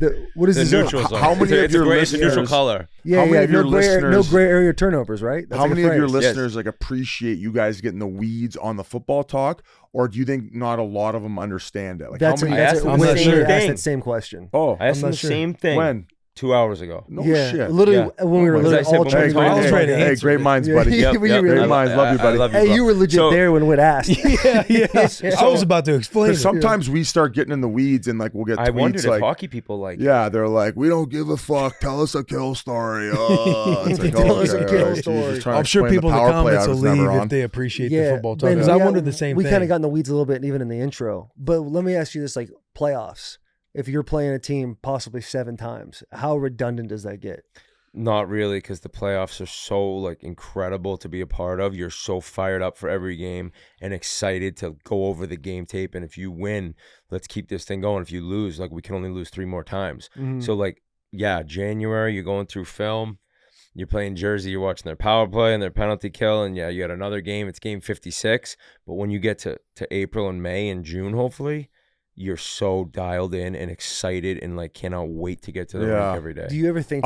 I don't like the redundancy between that time. There's too many games. Too many games. 82 games before playoffs. Crazy. If they put it down to 70, I think it would be the perfect amount because you would get a little bit more rest in between games, so they'll be fresher. The product will be better, and every game will mean more. And I think a little bit less out of conference. Like create that rivalry within the conference of like where you're clawing to get out rather than. I just think 82 is way too much. This is off topic. I just have to say this quick. It's not really off topic, but this is why I originally, the Premier League soccer in England, I was originally like, what the fuck? There's no playoffs, but the regular season champ is the champ, and the bottom 3 teams get relegated. That would obviously never happen, but it's actually sick how they do it. Every game matters. Yeah, every game matters so much. There's 38 of them. Right. Until No, it that does, makes like, sense. what if one team is so far in the There might league, be like the 40, last I don't 5 know. games of the season, they're like, oh, we're the champs. Right. Well, I was gonna say too, Total like what's interesting with like the team sports that go deep in the playoffs and have like 7 rounds, like all your guys is like the NBA. You think about it, they have a lot of games. The MLB has a lot of games in the regular MLB season. is insane. Obviously, playoff basketball, playoff baseball, playoff hockey, like it all seems to get really heightened around your sport then. To whereas with football, I feel like since you only play 17 games, It's like so meaningful. Monday night football, Thursday Right. night, That's it all why it matters seems so like much. a Everything matters. like a spectacle. Every game every week. matters. Yeah. And I saw a stat that I think one of the last 44 teams or something that started 0-2 made the playoffs. So you get off to a slow start. Right. I got a current football player question for you. Can I go into that? Go ahead. Or no. Yeah. Why did they let Derrick Henry go from your Titans? That's Like as such a fringe funny football fan, I saw him the other day against Dallas. Yeah, went off. Yeah, I'm like, this 150. guy, Tennessee, like didn't play him at the end of the year that much and then didn't sign him. What the Yeah, fuck? I It's love crazy. that question, I'll answer bro. that right now. You'll ask your answer? No, yeah. Like here's my if I'm putting myself in the GM's brain of the Tennessee Do Titans. you have inside info on this? No, I don't. But this would be my assumption. There is only one back in the last 20 years that has outplayed their second contract and their first contract. That's Derrick Henry. Yeah. So if you're thinking of your ROI from a back Right. standpoint, At some that's- point, it's got to end. the market's gone so low. So you're essentially my thought is this: like Derrick Henry was the Titans. Yep. And your ceiling was at one point maybe a Super Bowl when you had AJ Brown, Tannehill was firing all cylinders. You had guys like actually killing it, but like then AJ was gone. It was really more one-dimensional Derrick, and you saw that your ceiling was first, second round of the playoffs. Like how do you get over that hump? And their thought is like if we bring in more speed everywhere to we're not so predictable, we cut ties with Derrick because we know that eventually that decline is going to happen. It's just inevitable. We get rid of him. We get our best ROI out of it, and then we have like a team that can like throw it all over the yard. Not working right now. The risk being Why that it not doesn't just work. sign him for 2 What do you years? get? Then? What do you get? Oh, I think he got 2 years, 16. Yeah, so they couldn't. Well, give that's why 2 would years. they do 2 years? You Yeah, said the but he decline. So if he drops off in year 1, it's like fuck. I think he deserves a swan song. I mean, his last year, if he was played half the games, I think fans would. I would have still love loved him. it for. I would have loved for Derrick to stay. I just think. I think were- everybody would have. for That's kind of one of those for things. the 9 years that I was on the Titans, it was besides the first 2 years, essentially the same football team every year. Give it to Derrick. Yeah, give it to Derrick. No, but like we were a tough football team, didn't make a whole lot of mistakes, and we tried to get in third and manageables and get out of there. If we got behind the sticks, it would be over. And so we were just a team that would just grind you out for 4 quarters. I feel like football is the most cutthroat of them all, and like the loyalty is next to Zero, none. it seems I feel like. like there's a little bit more or a lot more in hockey, and you can sign these 8-year deals, which if you Yeah, get, I was gonna say if you get guys bought sign out, you long- get Fully guaranteed. long deals. if you Fully get bought out, guaranteed- you get 2/3 of the deal if you're over the Like course James Neal hasn't been in the league for like half a decade now. He's still getting paid. right. So Which is wild. So what they do is, let's say he got bought out and he had 3 years left on his deal and he was making $6 million. You would get 2/3 of that, so $4 million over per year. So 3 years, $12 million over 6 years. So twice the length of how many years you had left. So they kind of space it out. So if he had 3 years left, he'd get paid for 6 years. But 2/3 That kind of of what takes care of the guy afterwards. It's- too. right, so you That's can't really- spend it that's stupidly. And you Yeah, get, I bought, think you that's get bought smart. out. Some guys get bought out, sign with a new team because they're bought out not because they're not NHLers anymore, but it's just like Hard cap. hard cap. We got to get rid of money. This guy's still solid, but like you said with Derrick Henry, like he's getting older. You get bought out, get 2/3. You sign with another team, you end up making more than you would have. Double dip. You could double yeah, dip. there's a double dip in the league too, but it's a 1 year thing. Like Your if boy you got the double dip. What's that? I got a double dip. You did. You got a small dip. A small dip. You got a small You dip went, coming you from went, you went Derrick. in the kiddie pool. yeah, Yeah, absolute shallow Hey, end. but a dip nonetheless. Okay, Yeah, okay. yeah. Yeah. But like, hey, Will, because my brain is not firing all cylinders. How do you double dip? You just said it's allowed in the NFL for 1 year. So but you don't know how. every No, like, you can. I every think you can vested double dip veteran- more, but it's like a year by year basis. No, type of every thing. vested like veteran can double dip one time in their career. So when I am as a vested player and I'm on the day one opening roster, like if the ball kicks off and I'm on that unit, like my year is now owed to me. Okay. If they Oh, were to that's if, nice. If they if were to they, cut you and you if signed they were to somewhere cut else. me, I would still get that salary that they owe me, and then I could still sign with somewhere else, and then you Oh, also that's get a that money great on year. top of it. That's a blessing in disguise. Oh Yeah. yeah. Yeah. I was That's going to so good. ask though, as far as like that ruthlessness of the fact that they just snip guys, has the Players Association in football done a better job to claw back at more like guaranteed, and how I guess less ruthless it is from a guy who could play, you know, he could be gone the next day after an injury or something. Is that- Right. Yeah, The I'm not at superstars liberty get to it, speak right? positively about the NFLPA. Go ahead, Will. I mean, You're not willing to. No, I just don't think they. I don't think. I think they could be way more effective than they actually are. Do you think that Knowing what do you every think other- that comes oh, from the guys making $60 million a year though, stepping up on behalf of those guys? I think your problem is the degrees of payment are insane. Like on a team, you'll have 3 to 5 guys that are broke off, like don't have to work again the rest of their lives, and then the rest of it is like They're eating what it's they like classes. kill. Like you have your upper class, and then a Right. big middle class. the middle class is basically cut and then out. a Yeah. very, Yeah, yeah, very yeah. large amount is the lower class. So when you get The into rookies. these CBA negotiations, the collective bargaining agreement, and like renegotiating everything, it's the same way as you look at politics. Like they throw out a couple of things like, oh, we're going to give a higher minimum to rookies or guys that are under your crumbs. 4 years, and then everyone's like, oh, we got to jump at that because the majority of the league is like 4 years or younger because Right. there's such a high turnover rate, right. and the average in the league is 2.5 Well, the year years. union So- it's so big, dude. That turnover rate has hit the NHL because it's way. It wasn't like that like 10 years ago. I think Guys there's a could play- higher demand of athletes now, or a higher supply of athletes. Oh really? There's more. I just feel like with all the access we have to social media and the training and all that, even for when I was in high school, I see what these kids have. I was at my high school last week, and it just seems like their facilities are nicer. They just have Right. They're put in a better position to be successful. Yeah. Okay. So you just got interesting. kids pedaling out that are like I guess the barrier of entry has kind of just done this a little bit more, so they can cycle out that bottom, 10, No 15 shit. dudes. and That's they're a good cheaper. And theory. they're cheaper.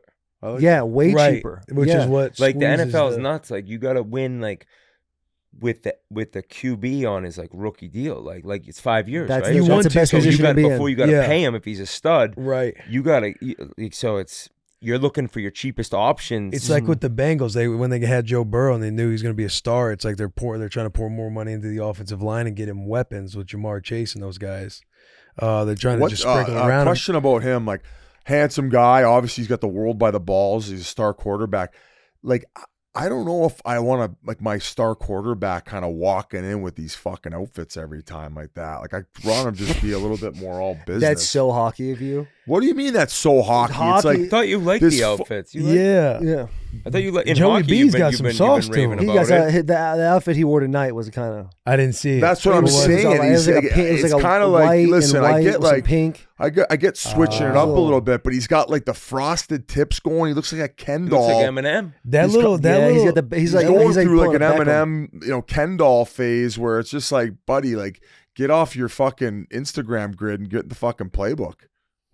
No, am I out of my fucking mind here? No, I think Joe is like one of the guys you don't got to worry about like Is that. he struggling? Right. Joe, Is like, he not just playing meeting well? Joe and No, being around Joe Joe. B Joe is- just seems like a cat that's like dialed the fucking like. Right. He's Biz, a you're cat kinda that sits at saying- his you're sits kinda at his locker They and say plays chess. Joe B plays chess against himself Yes. at his locker. Like he's just a different cat.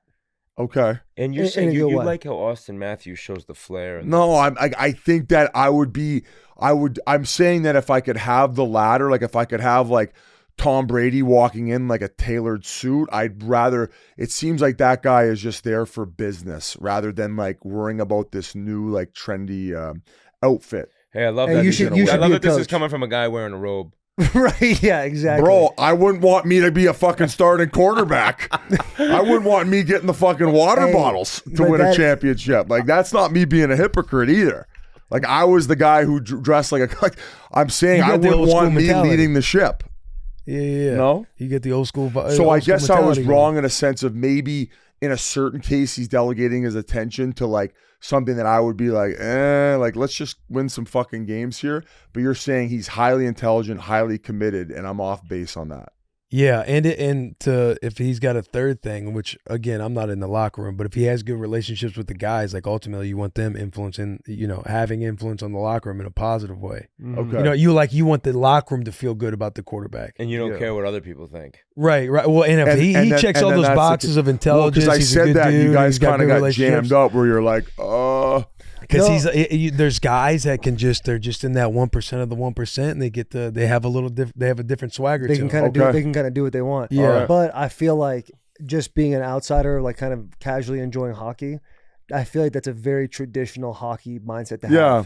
Because you guys have to wear suit and tie all the time. You put a changed a microphone little. in front of 99.9% of hockey players. Feels like you guys are more boys team do good out there today. than It's like, yeah. football. And even talking to Biz, well, cut that. But like just talking to you guys, like anytime there's a compliment dished your way, you're passing it somewhere else. Like hockey players are like, don't look at me. Like don't give me the there's a compliment. very much team Don't be a part first of it. attitude. Yeah. in that's hockey. why I got a little Because I feel uncomfortable like off the hop. PK before I thought we Subban was a started guy recording. that showed a little flair. Who? Subban. Oh yeah, he showed. I feel like he was a showed flair lot of it. guy. And Yeah. I don't know anything about his play, but it seemed like one of the things that kind of got him out of Nashville and like sent him somewhere else. Yeah, I 'Cause don't he was know. loud, I wasn't he on did a that bunch of team, stuff. but I mean, he was like a dynamic player. I mean, he would have these end-to-end rushes, especially early in his career in Montreal. The crowd used to like Love him. He'd get the puck and they'd all like start like a small chant, and then he'd just like wind it up. He was like a legend. But I also feel like they actually let him be himself in Nashville, and it was more towards the end of his time in Montreal when Bergevin came in. Terrian and him had some beefs that went like in between periods on some of those reality shows that might have followed the Canadians. He was giving it to him a bit. Yeah. I So don't it was know what more. It was more as end time in Montreal, and I knew we were going to talk about the Predators at some point. Yeah, because we were talking earlier, and we always do this every time we do a pod. We're talking to somebody. It's like, hey, just save it. But I want to know your thought on the Preds this year because I feel like season for the everyone I talk to is like, yeah, the Preds got a young squad, and they just got Buddy from the Lightning. They got a bunch of buddies from Lightning and Vegas. Yeah, so they got studs everywhere, and they kind of showed up last year in a big way towards the end, right? Yeah. So Poyle handed it off to Barry Trotz, who was there as the head coach, and like I would have assumed at one point it would have just been a complete rebuild based on where they were headed, but it's been a quick retool. Like they ended up getting in But they had Ryan 3 star O'Reilly. players at each position, which does change the fact that like the full rebuild might not be necessary. Forward D, they got Forsberg, Yossi, and Saros. Great 3 stallions to build off of. Yeah. Absolutely. And then they go out and get Ryan O'Reilly, which I think that people might have thought he would have signed back in Toronto, but Stanley Cup champion, but on the back 9 of his career for sure. Like I don't know how much gas he has left in the tank, but making obviously a huge splash was getting Marchessault and Stamkos, who are also older guys. So it kind of feels like a few of them have maybe been slighted. Like Marchessault got hosed in Vegas, and then Stamkos with the Lightning. So they're getting these cagey old veterans and surrounding them with, they got a couple good young players. Evangelista is a good player. Yeah. So they kind of did this retool as opposed to a rebuild. And with goaltending like that, and with a solid lineup and good cagey veterans that have been there and done that, I think that they're going to for sure make playoffs. And you never know, maybe they can go on a deep run. Like Stamkos, proven champion, Marchessault, proven champion, Ryan O'Reilly, Conn Smythe, Stanley Cup winner, Yossi's all-world, and then Saros is an all-world goalie. So I think it's really going to depend on some of these younger players that are in limbo a little bit.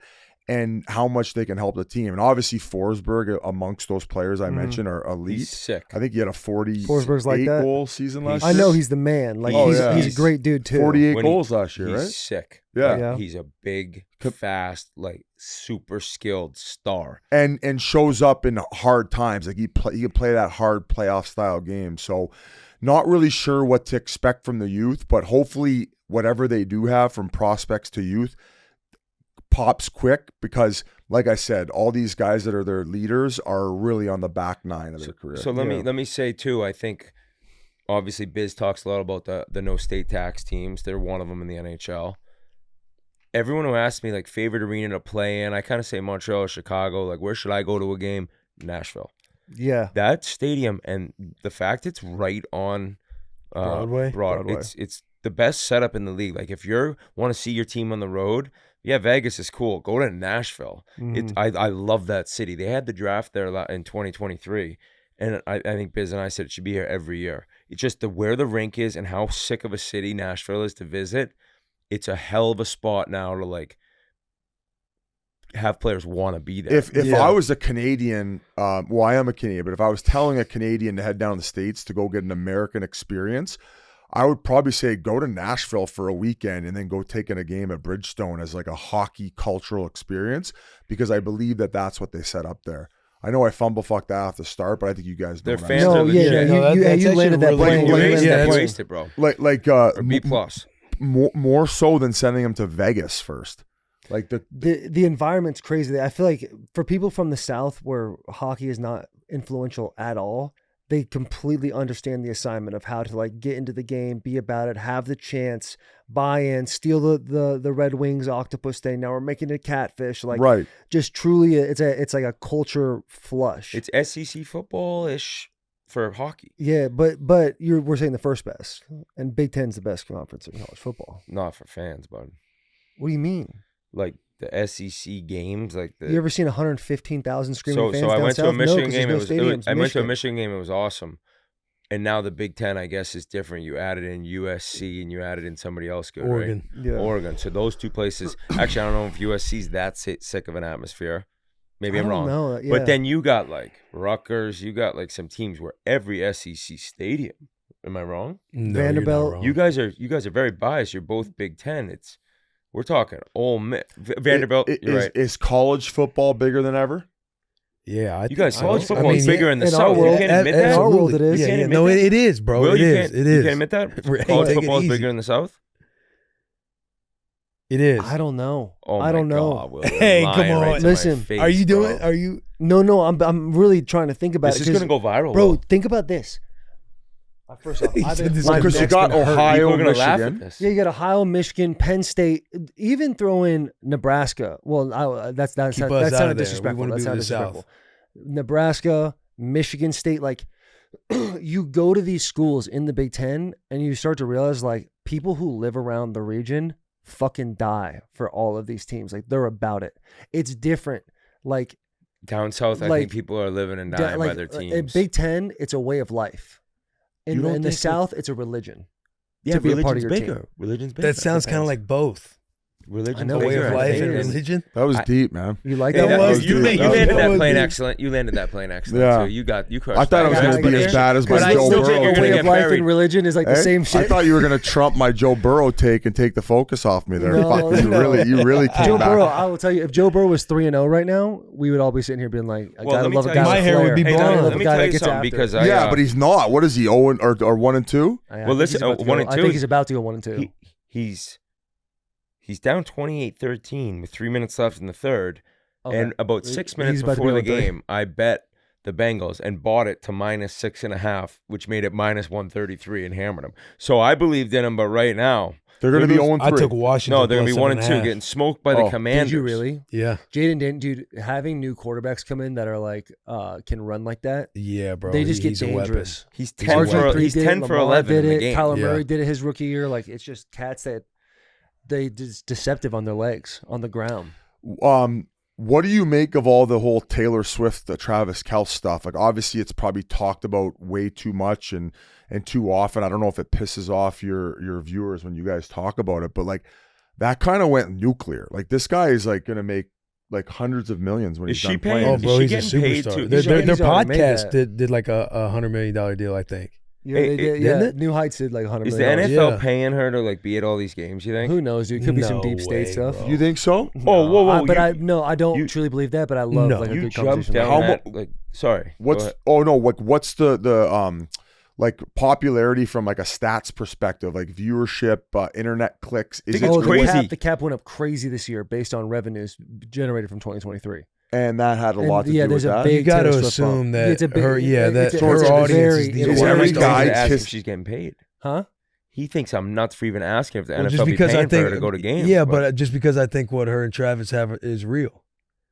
So if it's Okay. real, she's But- going to go to the game. She's not like trying to look. Oh, okay, yeah. hold on, Hey, I hold like on, that take. hold I like on, that going- she's take. going to Yeah, yeah, support yeah, even if yeah, it was Travis. real, I love even if it Travis. was real, and she's like the businesswoman it seems she is, she's at the game. It's popping. That it's the biggest news that she's at a game.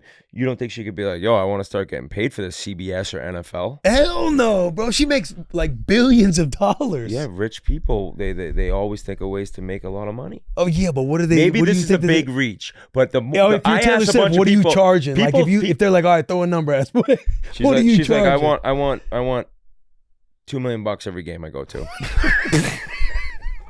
The NFL would probably pay I it. love this take. I The think NFL would if- probably pay it. If Maybe, Taylor Swift, I don't if Taylor know, Swift bro. is a like Hey, can we have your fans vote on who had the worst take, my Joe Burrow or that one? I think we should have a vote. Who's gonna walk the plank? Like you honestly, think? Hey, I'm Who's gonna walk willing to the plank? ride this No, thought no, process I out. asked you, I'm and willing I'm to just- ride this I'm thought being- That's process being a out. bro. That's being a bro, man. You took all the focus off me there. Thank you. No, Good but take, I Joe. I actually don't necessarily believe it, but then I wanted to argue it. But Whit, think I like want if to you're see the her bank NFL, statements. Do you need Taylor Swift at your games that bad that you're paying $2 million? Apparently, you're telling me the cap went up because of it. Yeah, that's Cap when went I up really big went on a time. Cap run went when up he big goes, time. the cap went up huge after last The, year. the players must like tell him thank you every time they line up across from him, based on what he's Travis- doing. He Travis- looks unhappy right now, dude. Travis under some hot water right now. Why? He's sitting on the Because bench of like this He's biz. had productivity? his first 3 games have been Done tough. nothing. Like not Travis at all. And There's a new Chris tight end they got, Collinsworth and too, all them that's were solid. basically saying like, oh, we got to see where his priorities are at. Like this is the first time I think since the beginning of Travis's career that people are like, what's going on with him? Because he's been But it was a the bench 1,000-yard clip, guy too. every time. And he's Well, always been a guy but that he's shows on up. Big Always a guy moments, that always shows trying up. to play. Yeah. And so But I also wouldn't give a fuck till game 8 if I'm like the Kansas City Chiefs because I know. Just get ready They for the just playoffs. said, come on, like I like know. we talked about the dog days during the hockey season, game 56 to 62 or whatever. Like only his 6. dog days. What's that, It's only 6 games. hey, buddy? It's late. put it on the list. Put it on the list for the fans to talk Oh, about. for yeah, fuck's what sake! take? Did both of mine outweigh Whit's? I don't even remember where I was. I interrupted Some of the you. dog days. The dog days. You like, dog when you start days of learning as a NFL. The player. dog days for KC and him are like games 1 through 4. They're like, fuck, man. He's never had a losing season. He's never had a losing year? Ever. No. Yeah, it seems like, why could they not get another What's Super Bowl their this What's year? their record? He might have been to the playoffs every They're year. he's been on 3-0. the They're team. 3-0 right now. And Imagine a hockey he proves career. my argument of not knowing the NFL, but saying you're so dumb to draft these high quarterbacks and play them first year. I don't get it. Let them watch and learn and practice and take a year in and then have them start. Mahomes did it. Yeah, I mean, Brady the was the argument late pick. against He the did CJ it. Aaron Rodgers. Argument did it. against the CJ Stroud. Aaron Aaron Rodgers Rodgers did did it. do it. What? CJ Stroud's the argument, but for every CJ Jordan Stroud, Love did it. seems like there's 50 Yeah, but dudes. there's multiple guys. Josh Allen's another guy that was thrusted in there. Joe Yeah. Burrow was another guy got thrusted in there. Joe Burrow was the first overall superstar. I Peyton can see Manning. that. And he Right, also but had still. been. Peyton Manning, he threw. He's got the league record for interceptions. as a rookie. I thought that was broken. No, I he don't was. think We had so. him on a We couple just weeks had ago. him He was Has- bitching oh, about that it. was cool, huh? Yeah, Hey, bro. that Did you was- see him that walk out in a Tennessee uniform to with the yeah. Rolling Wall concert? No. Yeah, full full pads, pads, full helmet pads. on. He's a silly guy. Eh? He is So funny. funny. Oh, you guys just had him on. Yeah. And It was probably the best episode we've ever had. Really? It was shit. fun, It bro. was It was just like a like a- legend, Because man. you get like a white whale. I'm sure you guys got your white Oh, whales, yeah. but like you get one of them on, and And you're like it's just good. stoked to have him. But then he's telling stories where like I wish we had 3 more hours to Oh, hang yeah. out with you. That's a dream. Yeah, Yeah. because it was like there were legitimate laughs, and even when you tell a joke and he kind of giggles, you're like, I just made fucking Peyton Manning. Yeah, laugh. yeah. Yes. yeah, And he's yeah. like he's feeding into the conversation, kind of like this is where like no one's really controlling it. We're all just talking. Yeah. He Right. was kind of about that. It was just great. How about And it when- how was, about- man. How about us doing what we do? Like when you get an interview where the guy is just, Biz says, put a quarter in him and let him go. Yeah. It's the best. And it's like, you don't feel, you're like, I'm Zero pressure. working right now. Yeah. And then you add it to being like a legend. You're Yeah. like, this is the best job in the world. There's He used nothing my- worse, dude, than sitting with somebody and you have your little sheet just in case things aren't going well. And by minute 20, You got you're nothing. like, I got no more bullets here. Oh no! I got no more Those are bullets. the worst. But the good thing is, I'm sure you guys do it, is like when Will and I have a little issue, we'll just start bouncing off each other and kind of find something, and then we'll just sauce it over and see if they take it up. or You pull your chair, just block them out. Yeah. Biz has had times where he'll just start like fucking around. Oh yeah. He's Oh like, yeah. all right. Yeah. Like, Who's you got know, the just- smelliest farts on the team? Like, just if you're gonna fucking Who's come got on, the smelliest farts on the team? yeah, like legit, like stupid shit at them if they're gonna give me nothing.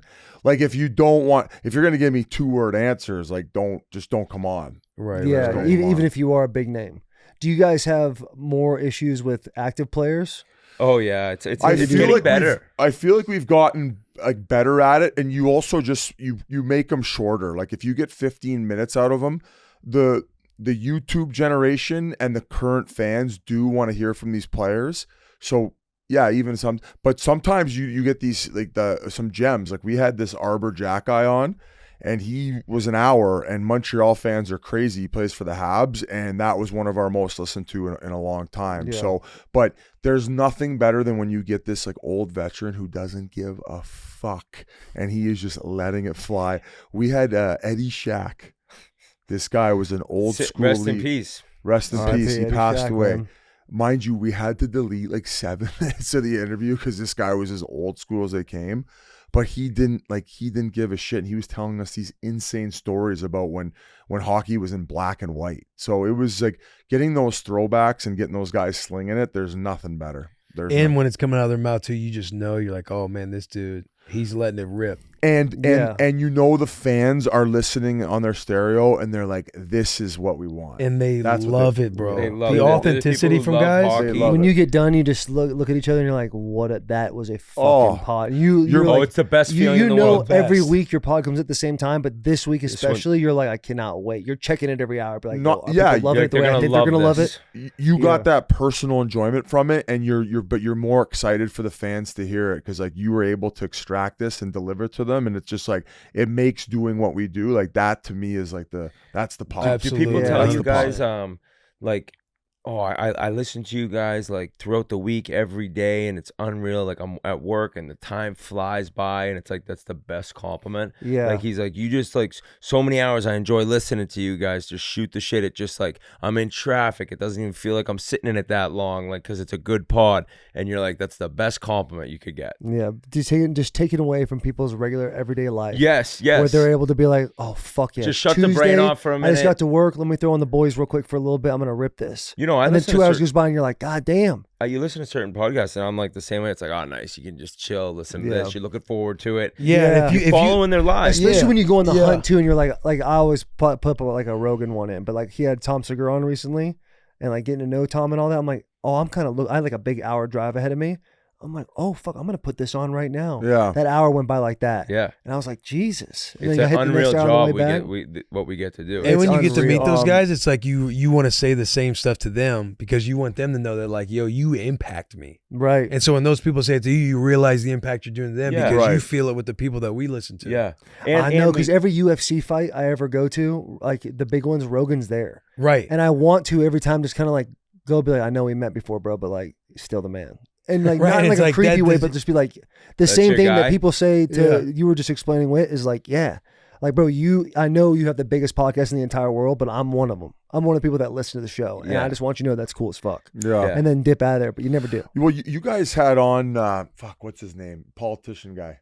He was Oh, he was- RFK. Oh yeah. RFK. I was going to ask you, like, we kind of avoid the politics talk. Did you guys talk about politics when he was on? And like, what do your viewers think? Like, does it create tension? Like, do you get negative comments for getting political and like, hey, stick to sports? I mean, I feel like when you're in that world, you're going to get comments no matter what. But it was one of those things like Taylor and I talked about it, like, hey, do we want to have politicians on, Right. yada, yada, yada.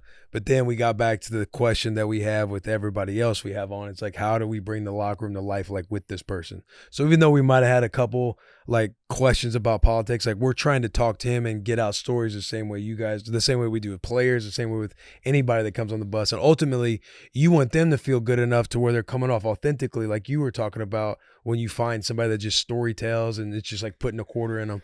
Because ultimately, the people who are watching and listening to it, like they're going to love seeing that side of that person. And they might learn something. Right. And like Learn that something. RFK interview, I watched it. Like the one thing about that guy that's cool is like he is so into the health of the United States and the kids. Right. So who the fuck's not going to be down with hearing his ways? That's a good point. Like at least What like was my he wife's talking like about he talks a lot the food that we eat Right. and how much shit is in the food that It's we're like that feeding book I our was telling you kids, about yesterday. and how kids are just Biz? eating like Okay. and I Yeah. ate like shit like sugary cereal, but like it's probably to me one of the most important things. Like, why is our nation so fat? We've gone off a deep end here, but you brought that interview up, and that's what about him.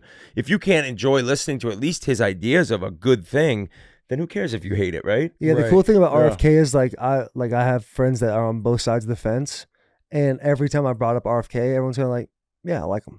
Like no one ever has like a really super divisive thought Right, process right, about RFK. There's some people more on the left actually that are like, oh, he's a fucking kook. Like he, you know, the brain worms, all this stuff.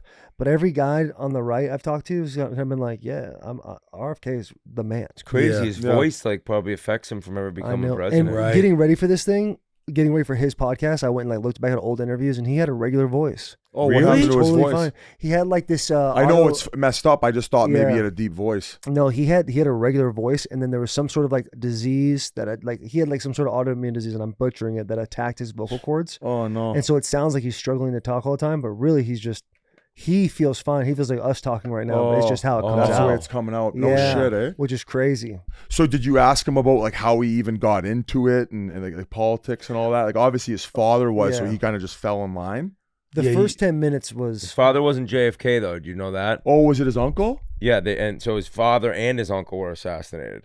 Oh, His Christ. father was assassinated Okay. too. Keep in mind, guys, I'm Canadian. I don't know He a didn't lot know about. Abraham Lincoln was assassinated. You He know didn't Abraham on a Lincoln was recent assassinated? episode. No clue. Yeah. I mean, Is that bad? no, not at all. I mean, yeah, I don't know who, like China's history. Yeah. Okay, good. Yeah, I don't know the Canadian right. history or nothing like that. Hey, Biz was telling me that all the Canadians that watch us, Biz loves Trudeau, bro. He was saying how Shut much the he's the fuck man. up. No. He's all I about think that Trudeau. Kevin O'Leary, to a certain degree, like most of what he said, I think it was on the Full Send podcast. He had a very good breakdown of like why he has this. He said he's successful in the sense he's been in power for 9 years, and that's a long time. And I don't think like as a person he's maybe malicious. I just think he has zero clue what he's doing, and it's just like, yeah, it's Every not. Canadian because I go up to Kelowna all the time, and every Canadian I've not met one person that likes Trudeau, Yeah, it's I haven't really met any either, and I'm Yeah. in Canada a decent Yeah. amount. right? it's kind Which of is like crazy. you And there's all the trucks, all the Proud Boys. Literally, it's so funny, and I've told this. Canada Well, I and don't know what America that is, are and I don't the get into exact that. same. They're the exact same. You guys just have stabbings, we have shootings. That's basically the only difference between Canada and America, because Canadians look at me and they're like, "You guys' politics are crazy." But then I drive down the street and there's like big, Chevy trucks, and there's like "fuck Trudeau" with a bunch of stickers and stuff like yeah, that. there's a little bit of It's that. all there's- like there's- it's I all wouldn't- the same. I It's wouldn't all- go- There's everyone's the 330 same million way. people versus 35. Yeah, So but you I guys are all wouldn't- 100 miles within the 100 miles of the border. Like you guys are just yeah. upper states. I They're the also same. wouldn't get that intense about it. It's more of like, I think that there's time for change. And Yeah. if people want to elect him and keep him in, it's like, all right, well, fuck. I mean, I'm spending most of my time in the U.S. anyway, but all my family and friends are Canadian. So it's like, they don't seem to want him there either. So that's just kind of how people are like, I never invest that much energy into it because, like, realistically, not much is going to change about our lives depending on what That's happens. what I was gonna say. That for me, like I follow it all, and I have certain opinions, but I'm like, maybe it's a bad way of looking at it. Like, is my life going to change? Now the argument would be like, you should care about other people's. But I do, but I do too. But I'm being honest. It's like Is it? it doesn't change my life really. What What's about you, going on that Ron? Yeah. much? Yeah, I just So I why argue with enjoy- people all the time? Like, I don't know. I enjoy the rabbit holes. I really enjoy like getting on Like, you're on- Twitter. like hitting a search bar, typing one or the other in, and just kind of scrolling comments and seeing. But like, do you even know what to believe? People just breaking things down. Right. Do you even know what's like legit and real? No, and that's the thing that blows my mind. I go back to the Rogan and Segura. They were talking about like what's real and what's not. I feel like if I Googled something controversial right now, I would read it. I don't know if that's the truth or not. Okay, yeah, neither do I. And so to me, it's like how am I going to find out the actual answer? I might as well just like kind of sit back. You let and your imagination run around. Play with the chaos in my head. And it's good to have a podcast that's popular with that. Yeah, it is a fun little game. But that RFK one was so much fun, dude. It was fun, yeah. When he was telling stories about his uncle and his dad and like growing up, and the Redskins would come over to their house. And like the football players? Yeah, like the football players. Like the football players would come over and like when we were like, no, not the football players. The Native Americans. There's like 5 people listening saying thanks for clarifying. No doubt. And the rest are like, that guy's a fucking moron. Never catching too many bullets. We got to switch it on somebody else. Hey guys, I'm not very intelligent. I never went to college other than Davenport University. That was like in a portable, and I took 2 classes, and I slept the entire time like you would do during film in the NFL. No doubt. Yeah, especially your rookie year. Yeah. Hey, the stories he was telling were just crazy, man. It was so much fun to listen to because he's telling things that we've all learned about at some capacity. Americans have learned about at some capacity. Like? Yeah, like he knows. No. Hey, historical he can figures check out were the his episode. family. He can check I out guess the you're episode. right. Like, people are probably listening. You're about to break down the full episode. You're about to break it down. No, I think you would direct like traffic. what? It's like, bro, some of our listeners might go over. Yeah, like, the RFK podcast is great. Like Okay. they talk about his dad's assassination, his dad and them going over to Poland. It was an awesome time. Go check it out. That was a nice poll. Yeah. Way to bring me back in there, dude. Yeah. I was about to No, give Will it had. to I think you were just. Well, that would have been one story. Tell Biz Right. about it. That would have been like a best of, and then direct more traffic. Anyway, we can move on. I got a question for you guys. Okay. Like, what's up with the world? Like, it seems like you guys get into it with GMs. I saw the recent one. No, but that it feels was like you guys have been toes with an organization or two. Yeah, we have been, and I guess it's like kind of weird because Biz and I got real no desire to be like causing a ruckus in organizations. But we seem to do it every year. But last year with the Columbus head coach, he ended up getting fired based on like a report and something Biz had heard, and it snowballed when research was done into something where a coach was fired right before the season. And then this year, I talked about the Boston Bruins star goalie Jeremy Swayman Young, maybe 25. I don't know exactly his age, but just became like a star in the league. The last few years been playing with a great goalie who won the Vezina in Boston. They had a 2-man tandem. Well, they traded the other guy, Linus Ullmark, and now it's Swayman, but they traded him when he was unsigned. They traded Ullmark, and Swayman didn't have a deal. So now it's going on all summer. Now training camp started, and he's not there, and he's not signed. He's holding out. I went on and was told the offer the Bruins gave him, which was an enormous slap in the face. He's looking for around 8 years times, I bet he'd take 8.258, and they offered him 4 years at $6.2 million. So he's looking for 64, say they offered him, what is that, 26? Yeah. Mm-hmm.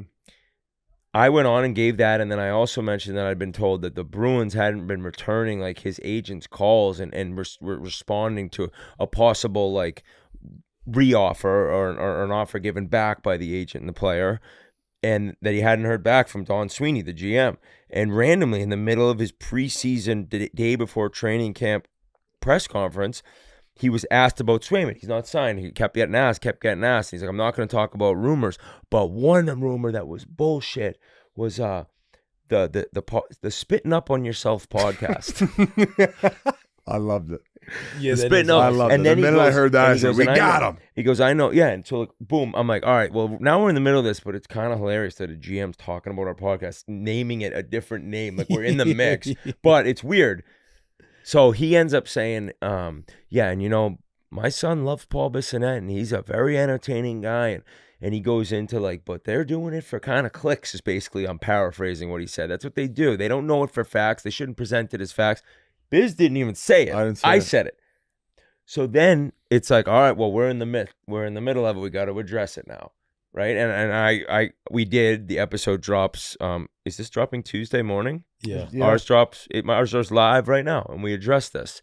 And you know, yeah. So go check it out. Go check it out. Go check it out.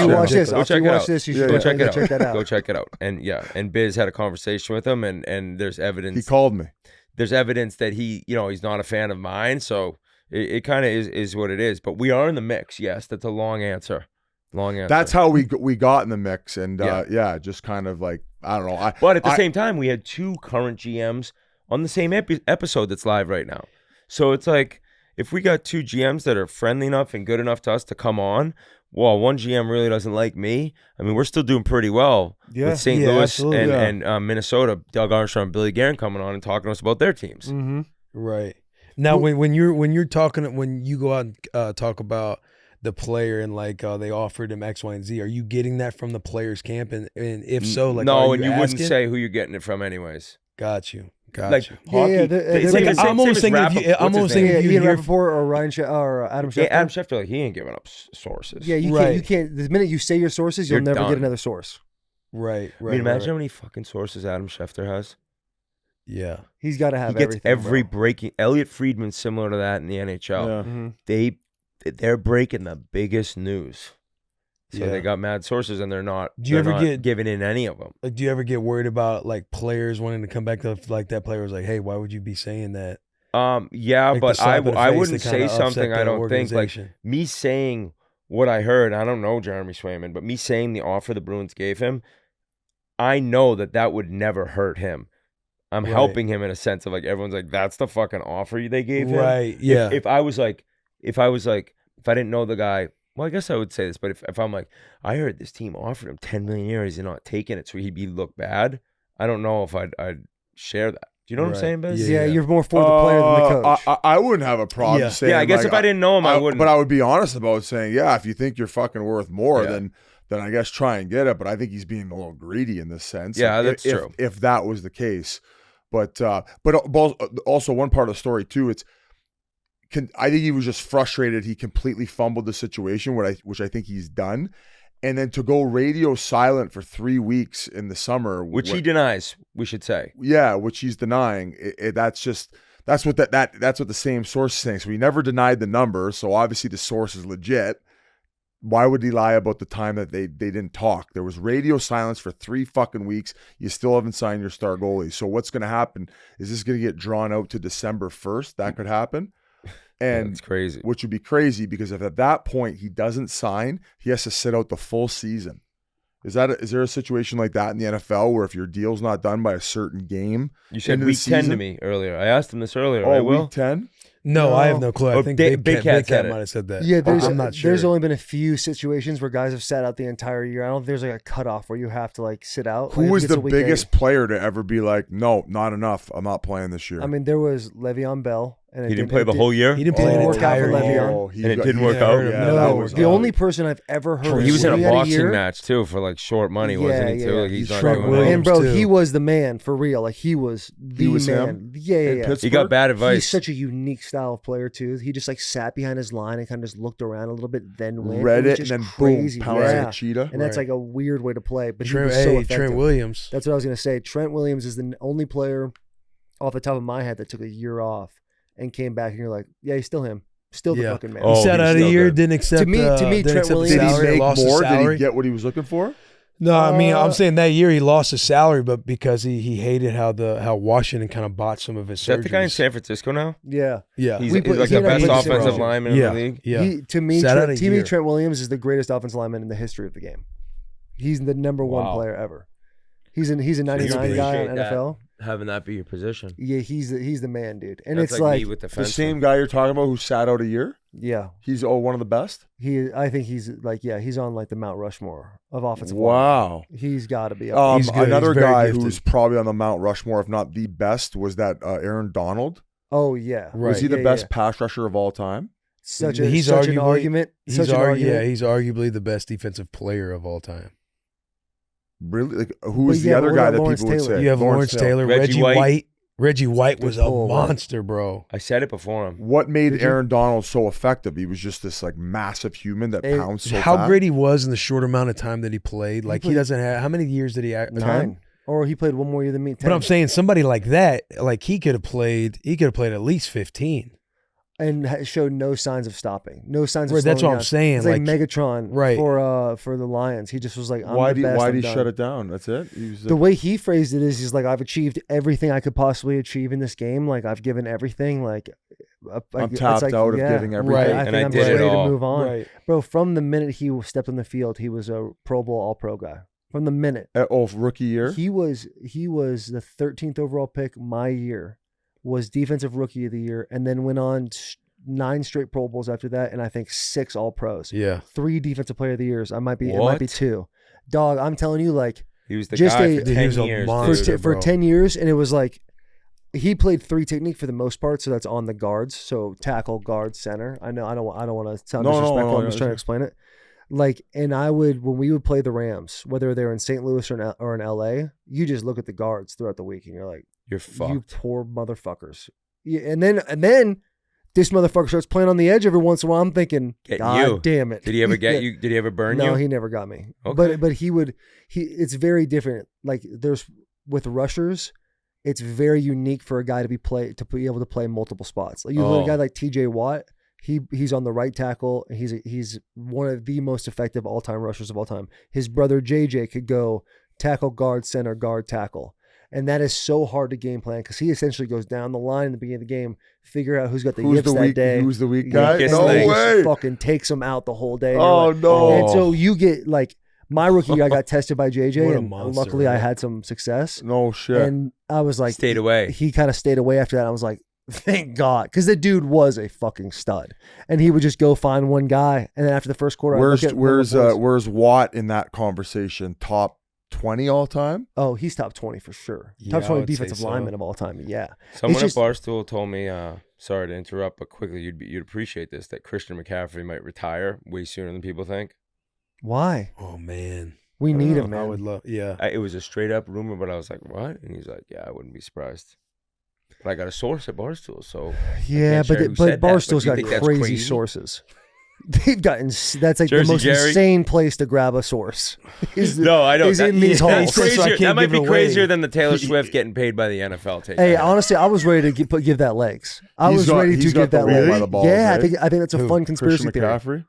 Yeah. I mean, He's the a great stud. white hope, dude. I guess I don't know if I would be surprised. Like I know he's battling with an Achilles right now. He From just flew to like- Germany to talk to a specialist.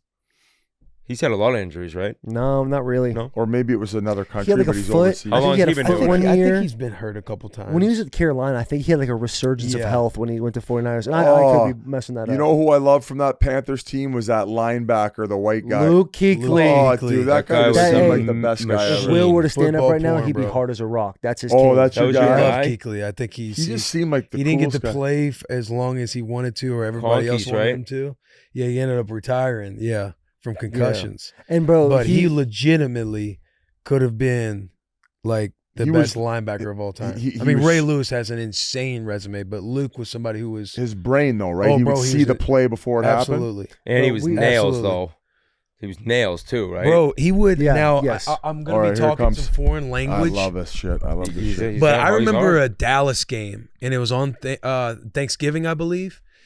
And bro, they're playing Tampa 2, and when you're a Tampa 2 middle linebacker, you're the middle runner, so you're taking it all the way down the pipe. If break it down a somebody little. Break it down a little deeper. Do you know what I? Yes. I know exactly what you're saying. Okay, So cover two. so your collisions are going to be hard. No. So Oh. my cover two, I'm pass first. I'm a pass first linebacker, and I'm running down the middle of the field to have the highest route. Oh. If it's Oh, I thought it somewhere was in- running covered towards a the lot of line. space. I thought it was So running you're towards the covering a lot line. of space. See? Okay. Glad we did that. Off the snap, they had trips to one side, so 3 receivers. He runs up the middle. The 3 guy, the one he's closest to, runs down the pipe, so he is supposed to run with him. But he starts off deep enough to where he knows the quarterback's eyes. He's going to check it and then go to different color because he already sees that it's Tampa 2. Kuechly's already on top. I'm going to go to my next read. He baits this deep dagger from the outside receiver. He leaves the middle of the field and just, I mean, not guesses, but But he knew it was yeah, going he knew there. it was coming. Picked it? He knew that he baited the middle of the field and he took off and picks the dig route and takes it back for 6. That's like a And then cornerback. Yeah, bro. And then as like if you're Yeah, if you're that's playing it. cover 4 and you got to carry That's that, like Ed Reed type stuff too, right? Yeah. Ed Reed was good at Oh, that. Yeah. yeah. And But you he was gotta a carry safety, the ball. right? Yeah, he was. I think So a linebacker Belichick- doing this sounds Belichick crazier. I think he broke down a play exactly like you just talked about in the baiting sense because he watched so much tape that he knew Right. that if he faked situationally, Wow. whether it was third down, whatever, he knew that play was coming. And then like if you're in cover 4 and you got to carry a receiver, so you're kind of running to where when the ball's up, you're more so like looking at their eyes and playing their hands. Yep. You know what I mean? Because you got your back to the QB. You got your back to the quarterback. You're kind of underneath because, again, in cover 4, you're more below the 3 receiver. But he was so good that a guy like me, you're trying to read the eyes and play through the hands because you're probably not going to be able to turn around and make a play when you're behind a receiver. He was good enough to where he turns and picks the ball off. Instead of just trying to knock it down from him catching. Yeah. A series after that pick 6 that I just explained. No shit. Yeah, bro. I'm telling you, Back-to-back he's series. He was a legend. Did he make plenty of money, hopefully? Yeah, he made made good 50 money. He million, made good money. Yeah, he made 60 good money. million. But the thing about Luke that He was seems so like he ain't impressive spending it either. is Yeah. Like he's probably driving a Volvo. Yeah. he did have a lot of concussions, but he was so physical in the beginning part of his career, and then once he started to have more head stuff, you could see him playing with his hands way more, equally as effective, equally able to shed blocks, transition his like game. to go Learn to from be that more rookie to effective. vet and be more effective with less. It was Played at Boston So, College, right? unreal. Yeah, and he BC, had like yeah. the record of tackles there. So once again, I still don't know a ton about football. There was this old school running back. I think he was a white guy too for the Tampa Bay. Buccaneers, Mike all-star. That guy. He was a they put- fullback. I'll dude. be scrolling through Insta sometimes, and there'll be like a highlight clip of him. Every time I'll sit there and watch it. He had was the a big fuck- brace on Also, his just like neck. killing people. Yeah. He was fucked. Like, was he was he on the juice and shit? Like, what was wrong with the Oh, guy? who knows? You talk about his playing days? He It just seemed like, it seemed like they had late nights, woke up early for workouts. Like he was part of an old school generation. Yeah. He's a classic cat that looks at everybody playing now and go, man, this generation's so soft. Yeah, well, I mean, we had him on Back the in pod, our and he day. was Really? saying that. He's like, "Yeah, Yeah. I think your guys' generation soft." You're like, you hey, kind of sit there and say, sorry, sir. Yeah, sorry, Mr. You're All-Star. like, I'm with you, You're right, Apologize, though. sir. I agree sorry with you, about sir. the question. Mr. Allstott. I agree. I got a hose, boys. What do I do? Go ahead. Here, How you long- hose, how and then long when ago? you come back, I'll go hose. Unless you guys want to end this thing, like, where were you guys? We're at an hour right now. Yeah, Sure, is that good enough? I would would just sign off. I would, since we have you both You on. want to just sign off? I think we're gonna end it. No, not. Hang on. Just let he'll go pee real quick. Okay, sure. I think too, Got like early since morning, we've too. had each of you on individually, but having you both on collectively, like you guys had us on and taught the audience about our story. Like I would like to ask how you guys kind of got everything rolling. Yeah. I met Whit. And like his perspective, because he was still playing, right? Or you were playing? Yeah. Okay. So from the podcast We should perspective, pin we should pin that till Whit gets back so they can bounce off each other though. Yeah, well, I'll tell you my side is, he got drafted by the Penguins 5th overall a year or two after I was drafted 4th round.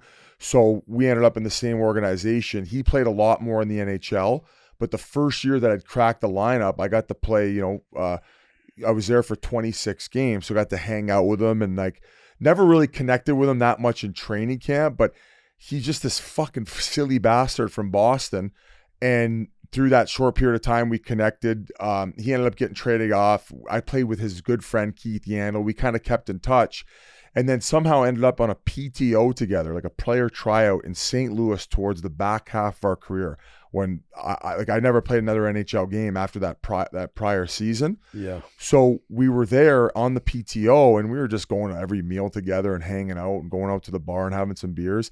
And we talked about this concept of creating a show together where you'd show up to the arena with your hockey bag, you'd crack it open in the hockey locker room and you'd have a 6-pack. You'd never eventually put your gear on. You just sit there and tell stories and you'd have different guests on. And we thought the idea of like a YouTube show.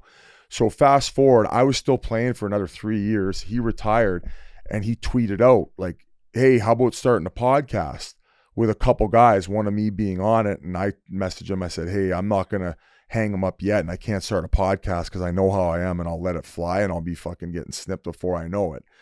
And he started one with Rear Admiral and then Grinelli hopped on board. And by the time I retired and then did a film project and got 1 year of media under my belt and had been a guest on their show, Spittin Chiclets, he was like, hey man, like I talked to Grinnell, I talked to RA and we think that because you've been on and such a popular guest, you should come on full time. And it was the original idea. Like you were one of the original guys.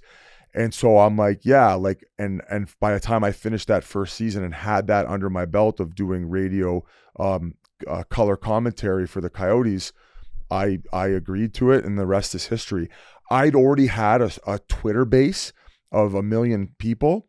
So I also thought, because I was comfortable on the mic and I already had an audience, it kind of just helped it grow that much more significantly right off the hop, where all of a sudden the people who were following me on Twitter are like, oh, this guy's got a mic in his hands now all the time and he's letting it fly about anything. Yeah, I'll go listen to that. So I think at the time they were averaging probably like 30 to 50,000 listeners per I would have no idea. Yeah, and then all of a sudden, like, exploded.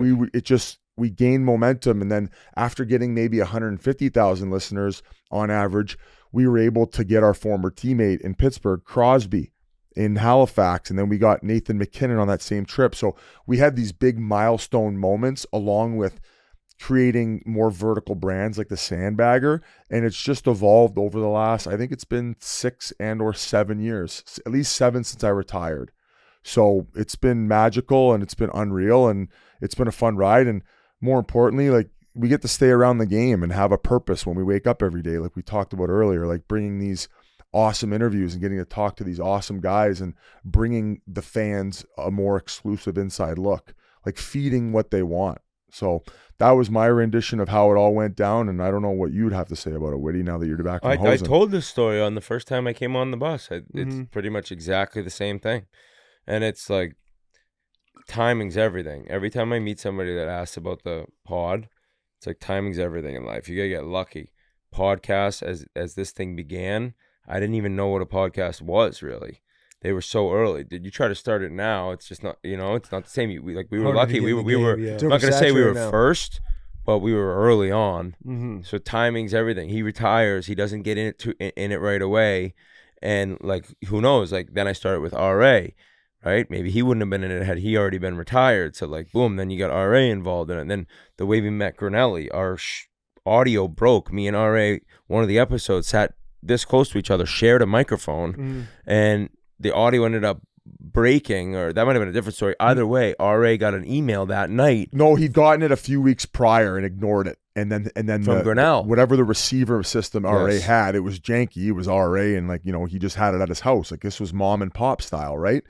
And when it broke, the episode was obviously wasted. They've been talking into a mic for 50 minutes and nothing was being recorded. I'm sure Whit was thrilled, but that's when RA was like, "Oh, that kid reached out," and then boom, like Grinnell got the opportunity. Nice, and he's that's awesome. And Grinnell's evolved and learned so much, and it's just been an incredible experience. And like Whit said, very much a timing thing, because podcasts weren't that popular, and I'm not saying we were the first hockey podcast, but we were the first one that I think that a lot of people had heard of, just because of the reach that we had, and also chemistry was important. And fuck me, being like in St. Louis, hanging out with you, I think that we kind of understood that we were very much alike. Yeah. And I played with Keith Yandel, who played over 1,000 games. He's the Iron Man, another funny bastard from Boston. We're gonna get him more involved on our podcast this year, and I think he's one of my closest friends from home. Yeah, that then played with Biz, and they became buddies. That's awesome. So I also, he had been such good friends with Keith, like, and I had met him first. So then we're getting St. Louis. I'm like, we just like we're true good friends, and so it's like, this makes it a lot easier. Yeah. We also have honest conversations with each other too. Like, you guys, I'm sure it's like, that's being like good friends. Like, you got to be honest about everything, and we have been for the show and for like us. Yeah, right. and I also, like, moving forward, we talked about the, like, building vertical, like we've done game notes where Colby Armstrong and Merles, two of our buddies who we also used to play with in the Pittsburgh system, like, Army was already doing media and television. Merles kind of got into it from the gambling side, but is awesome and brings a whole different opinion and flair to it. So they have their own, like, sister podcasts. And they're going to keep evolving. Like, Jans is going to get more involved with us, where maybe when Kevin Hayes, his best friend, another player, retires, they kind of come on board, and we kind of want to make it. We kind of want to make it where we're all just snapping it around and get to travel around together, and we just have this awesome whack pack where we're kind of back on a team. It's not just me, Whit, RA, and Grinnell, where there might be stories or relationships or experiences that Colby Armstrong, Merles, Jans have that are going to be different than us, and we want the hockey fans and fans of any sport to embrace all of it. So that's kind of where I would like to see it continue to branch out and grow. But for the most part, everything we got going on right now, I couldn't be more thrilled about. That's fucking awesome. That was a very long-winded answer about what we going on. But it was nice because you painted a good to. picture to where you're like, damn, it is kind of dope what they're doing. Yeah. Right. You see, there's obviously a lot of similarities between you two and Will and I. Would you guys ever even bring on careers, other NFLers like to like as a part of the? I mean, we rock with Delaney Walker. Yeah, Delaney he does Walker's the locker our guy. room with us, our gambling show. And Okay, then he'll pop so- on the bus on spots. But yeah, I mean, we've definitely talked about stuff like that before, like scaling out the business and seeing if you can get athletes. Yeah, that in to the me business. is like, you know, I was in a dark place when I my last year in the NHL, after I left that PTO. I didn't have a deal. I couldn't even get an American Hockey League deal, and I was like literally depressed on the couch to the point where like my muscles were sore, and I'd never been like that before. So to kind of get somebody in the LA organization to extend an olive branch and for me to go on and win a Calder Cup, I just kind of feel like I would want to keep doing that to my buddies and give them that opportunity to where they can do it and have something after hockey too. So it's going to be cool. I think it's going to keep happening for us, and I really look forward to it. And like I said, I'm very grateful for everything we have. Would you ever want to coach? It sounds So it's funny you say that. I was going to ask in this interview, both of you, who do you think would make the better coach? I think that there's a possibility down the road that I would love to, but it's also like you got to start out at a lower level. And by then at 45, 50, what do I really want to ride the bus to all these games? Like, I think after this is all said and done, I think I'm going to probably want to go chill, but you never know. I think that maybe, would you, Whit? I mean, you are with your son. Yeah, my son's first year might, like 6 turning 7. Yeah. It's fun also at that age though. It's tough, like, you know, 6 and 7-year-olds, 8-year-olds, they're not great listeners, but I would love someday, like, you get to like 15, 16 and you see like legit like passion for the game. Yeah. High school. Like Yeah. this is like not a pipe dream, but such a long way from ever happening. But I could see myself liking it. NHL, AHL, pro, no chance. These coaches You don't are think watching. you could be a D coach at BU, or would you want to? Oh yeah, that's something that would be really, really cool to do. It would be really, really I cool think that to you do. could do that and But like balance not that. right now while I'm also doing this, No. but like someday. But yeah, that's something that's sick. But that's like, those are good coaches making a ton of money. They've done it their whole life. Like that's Yeah. hard. High school, you could more help out maybe, like Yeah. because I played in the NHL. But that's also like all of a sudden you go to a high school coach, your son's trying out, you're like, hey, I'll help out coach. He's like, buddy, take a fucking hike. right. You know, don't so wanna- I also don't you know. wanna, like do it for your kid. It's more like when they're a little older before they get into like high school hockey or something would be cool. I actually said recently, like sometimes it's hard. They mention how young they are, but I'm like, oh, I don't know if I want to do this. But you're like, you know what? I don't know anything about anything besides hockey. Like it was my life. It was, so I'm giving back to the game. If I got a bunch of young kids and even one of them at Right. the end of the season at 8 years old loves, not just is a better player, but loves hockey, Yeah. like I'm giving back to the game. And Yeah, coaching the that's a cool NHL, perspective. coaching the NHL, you are watching video Oh, yeah, you're- like you were describing all day long, and the travel, and it's not for me. Yeah. No. Just constantly breaking stuff down. Yeah. To answer your question, Biz, I think Will would be not just a good, I think he'd be an elite coach. Wow. Oh, I Yeah, appreciate I that, could, bro. yeah, the Would way you you be talk an about NFL plays, coach Bro, I of think your I- positions, or like I think Will, yeah. I think very I could see highly that, of Will. when it comes to the coaching category. I'm talking about real success. where I where appreciate he's that, bro. managing all of the other coaches too? Oh yeah, head coach. How to handle I a think Will could team. absolutely- Wow, fucking He- Harry Knuckles, buddy. Yeah. So if you look at Will's career, and I'll gas the boy up for a minute, don't get I was weird. gonna say, Like neck up guy. Like the reason why Will made it so long in the league is it was because of what he was able to process in his brain, and he's taken all that and he does a very good job painting a picture for you, even in telling stories or any type of situations. I know he can do that from a player standpoint, telling players where they need to have their eyes and different coverages and stuff like that, and really does a good you ever play Werewolf?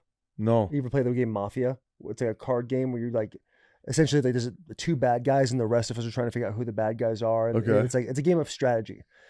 Kid loves strategy, loves the game of risk, like understands like the chess pieces that have to be made. Likable cat.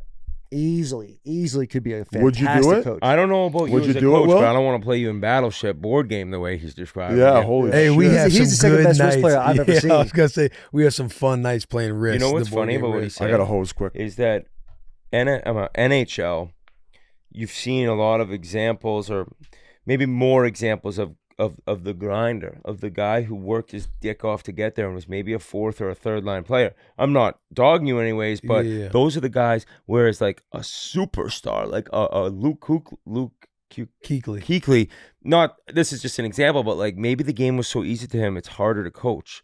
Whereas a lot of like third line NHLers that were smart and like not just superstars with their skill, they make the best coaches. Yeah, because they understand. Maybe it's like they NFL a understand little what bit it where you takes. were Right. like, you grinded, right? Like, and you like had to know so much about the game to be successful, like he's saying. Yeah. No, that's an interesting perspective. I could see you being a legendary high school football coach. Dude, just I some would down, coaching some high school town. football. Listening to you talk about giving back to the game and stuff, like coaching high school football would be so fun. Yeah. Even the Little League, the way you was just explaining the Little League kind of juiced me up. It's not even How- about getting like, yeah, if the kid's way better in March as opposed to September, sick. But if he in March is like, I love hockey, Right. that's Right. where you're like, dude, this is Yeah, when awesome. you said Yeah, that yeah, that's too, cool, it's like that's they cool. love the game more, like they want to watch it and consume it more. Because we love It's like the game. that would fire you up. Yeah. No, I like that. I don't know if I would in college or NFL. I've talked with Taylor about it. Yeah, we talk a lot about it. Um, Because go ahead, Will. I was just Then gonna say, I'll ask the question next. I would love to, because it's at the highest level, and I do love like the strategy. I love like formulating, like learning defense, hearing from the coaches, kind of teach it, understanding what the weaknesses are. What do you want to show in offense? Like I love that stuff. I just don't know time commitment wise if I necessarily, should and need to do it. That's the thing. Because those guys, You gotta like be those all in, coaches, dude. You got to be all in.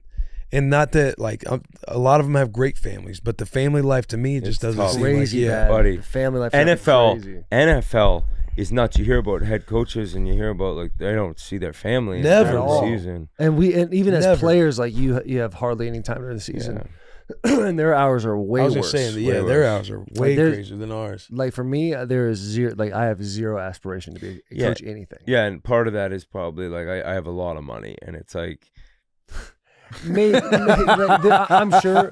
I don't know what I don't know. You know what? I don't know. What I just don't know. have too many fucking O's in my bank account, and I'm filthy rich. There's not a chicken dick's chance I'm coaching. I just can't see it, man. To me, it's like if you're able, yeah, there's probably a piece of that. I get infatuated with the idea of so many other avenues of life to live. To where Okay. like, okay, I've done football. I wonder what else I could be really good at. Yeah, that's what I'm Yeah. like. That's why. Yeah. That's why, like you asked about coaching, it would be another challenge, and I would like. But there's also a lot of other things in this world that I think I'm going to want to try to go do when I'm 45 to 50 and then retire. I might, but then you might get bored of that too, and then come back to what you know. But like, what are some other things that you would like to explore? Like, I would like to get one of those earth roamers and like go drive through South America and like go hiking and go Right. like a year trip where you just kind of dial out and get the fuck away. Once we would retire from being on like this every day on fucking Twitter and all the fucking bullshit Yeah, and all the business and like, would you want to eventually just kind of like check out for like a year's time where you're like, fuck off phone? Yeah, and just Disconnect. essentially be like that. No No. Yeah. desire. I have I think think it desire to sound- be checked out of the phone and stuff, but I would never want to just like travel for a year. Yeah, for a year. I like being home. Like I'd love going on a couple. Well, you trips. would be. You'd just be living out of an RV. Yeah, so basically, I don't want to live in your earth roamer. Yeah, Would you ever do something like that? I probably would. It's weird. You seem man. like more of a It's- wild man. It's weird because we were in Montana this year. We were doing Meat Eater. It's like a hunting podcast, and Yeah, stuff like that. yeah. And me, Will, and JP sat and had a conversation about like we're in Bozeman, but like this kind of local spot in Bozeman, and everything's slower. Everything's moving at a Yes. way slower It's pace. unbelievable. And we're having this conversation like, hey, wouldn't it be sick to essentially tell yourself it's okay to slow down? Yeah. And Will was having like aspirations that JP was, and I was like, no, like I want to keep fucking going, but like I couldn't see myself doing it. And then this summer, I went to Canada with my wife, and it was the first time in my adult life that I sat back and I was like, this is fucking nice. This is nice. Like this is actually I don't have to do anything. I'm hanging out. I'm taking my kids to do X, Y, and Z. I talked about my 7-year-old, how I walked in her room. Yeah. When she's like getting 7, you just kind of realize like they're just getting older. And it's happening so quick. It's happening so quick. Because there's a piece of me that would love to go into the entertainment aspect to see if I could act. And I love doing it. I love doing silly stuff. I always tell Biz I think he could act. Out. Oh yeah, absolutely. If RA can do it, yeah, you know, yeah. Well, RA's a thespian. Yeah, he's a thespian. I want to hit Shoresy because it's like one of my favorite shows. You want to get a cameo on there? I would love it. Yeah, absolutely. Yeah, but all that to be said, like after that trip in Canada, I was like, you know what I want to do is I want to be able to like when we hang it up, like just be like the ultimate dad and I want to get my pilot's license, get a small little plane, rip the family. Yeah, like, be able to rip around. Just go rip around and kind of do whatever. Like if I can mentally get to that state, I think that's the best a way of growth. That is awesome. You want to. We can all go. We've all put ourselves in a position to go achieve any goal we want because we have the financial freedom and now we get to do this and this opens more and more doors. Right. But the ability to say no and being like, oh yeah, that's what I'm trying to learn. Yeah, that's kind of where I'm at. That's something that's kind of struggles messed with with me that this one. year mentally is like, I really enjoyed that time. I really had a great time with my family. I thought that was so awesome. I was like, how do I expand on that more and kind of like just fully immerse myself in that? Yeah, no, you feel yourself always chasing something. Yeah, always 100%. On your shoulder about whatever thing. Yeah, I don't have that feeling.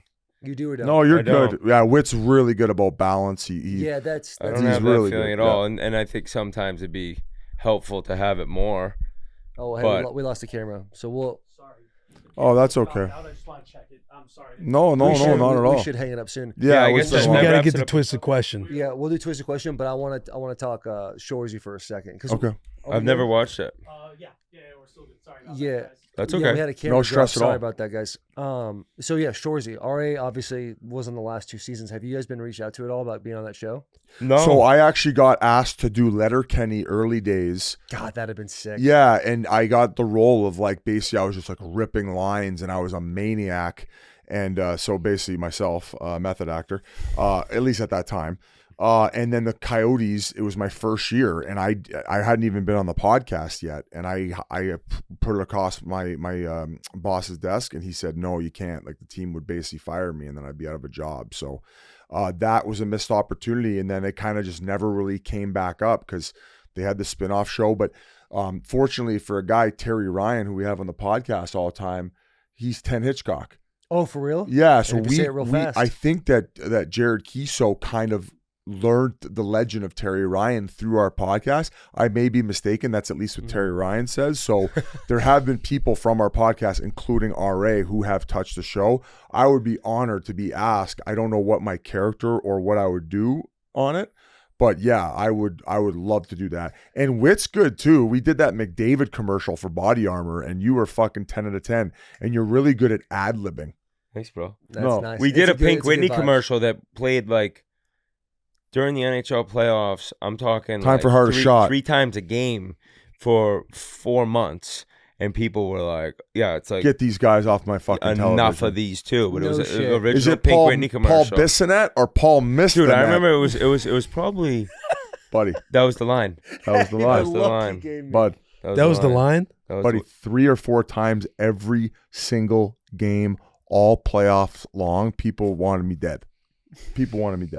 There's a huge miss for you them not reaching out to you about Shoresy, like being a legitimate part of that cast. No, the whole thing was washed up hockey players. Yeah. Just let's bring a bunch of savvy vets in and have them play. Yeah, no, it just didn't work out for timing. I don't think it was. I think I said football players. Yeah, hockey players. Yeah, no worries. Yeah, football. It just didn't work out. But they've done such a good job. Like Jared Kiso's a legend, and like he lives up, I think north of Montreal with his wife. I think he's got a kid or 2.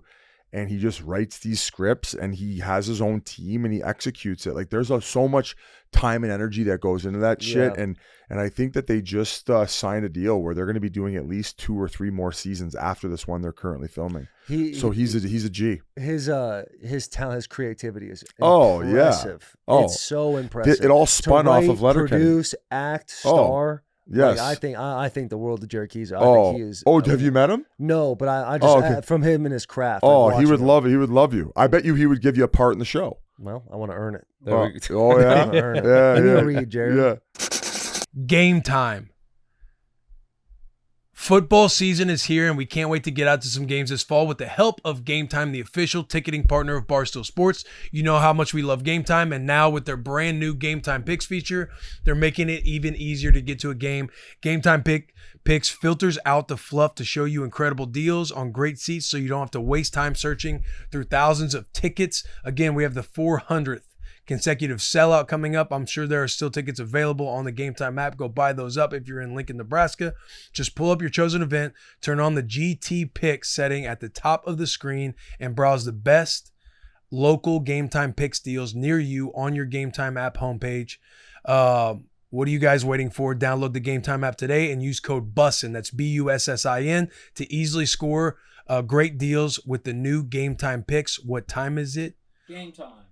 Let's see that again. What time is it? Game time! Just some dumb. Also, what is the vibe in Canada looking at hockey players in America? What do you mean? They respect Like, us now. Now? Oh, What about yeah. when Way you were more growing now. up? It was starting, but in like the 70s, I bet you there was not much. And then all of a sudden, this generation of players in the Miracle NHL on Ice. came in.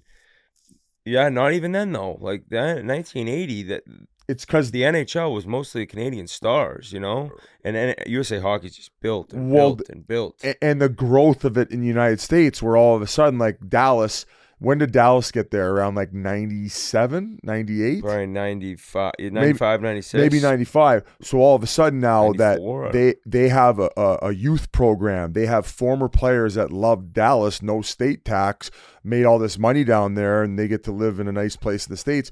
Well, they're helping coach now. So it's just like there's just so many more American kids playing and who have access to the game and access to even unreal Canadians who ended up settling down in the States. So I would say that going into the next Olympics, it's a coin toss. Like it could be U.S. or Canada who wins. We have McDavid, we have McKinnon, we have Cale Makar, but the state still has guys like Matthews and Jack Hughes. So Yeah, they probably have like highest end talent. They got the guys, 3 or 4 of them. Then we have maybe one person right there, 2 people. But then when you go after that, the depth, we're right there. it's right there. Really? But they have McDavid and they have McKinnon and they have Crosby. You know, Crosby's older, but McDavid and McKinnon. We have Matthews, but they got 2 of them. Yeah. So it's amazing though, and now it's going to be 2026 in Italy. We're going to try to go and cover it. First best on best tournament in the Olympics since 2014.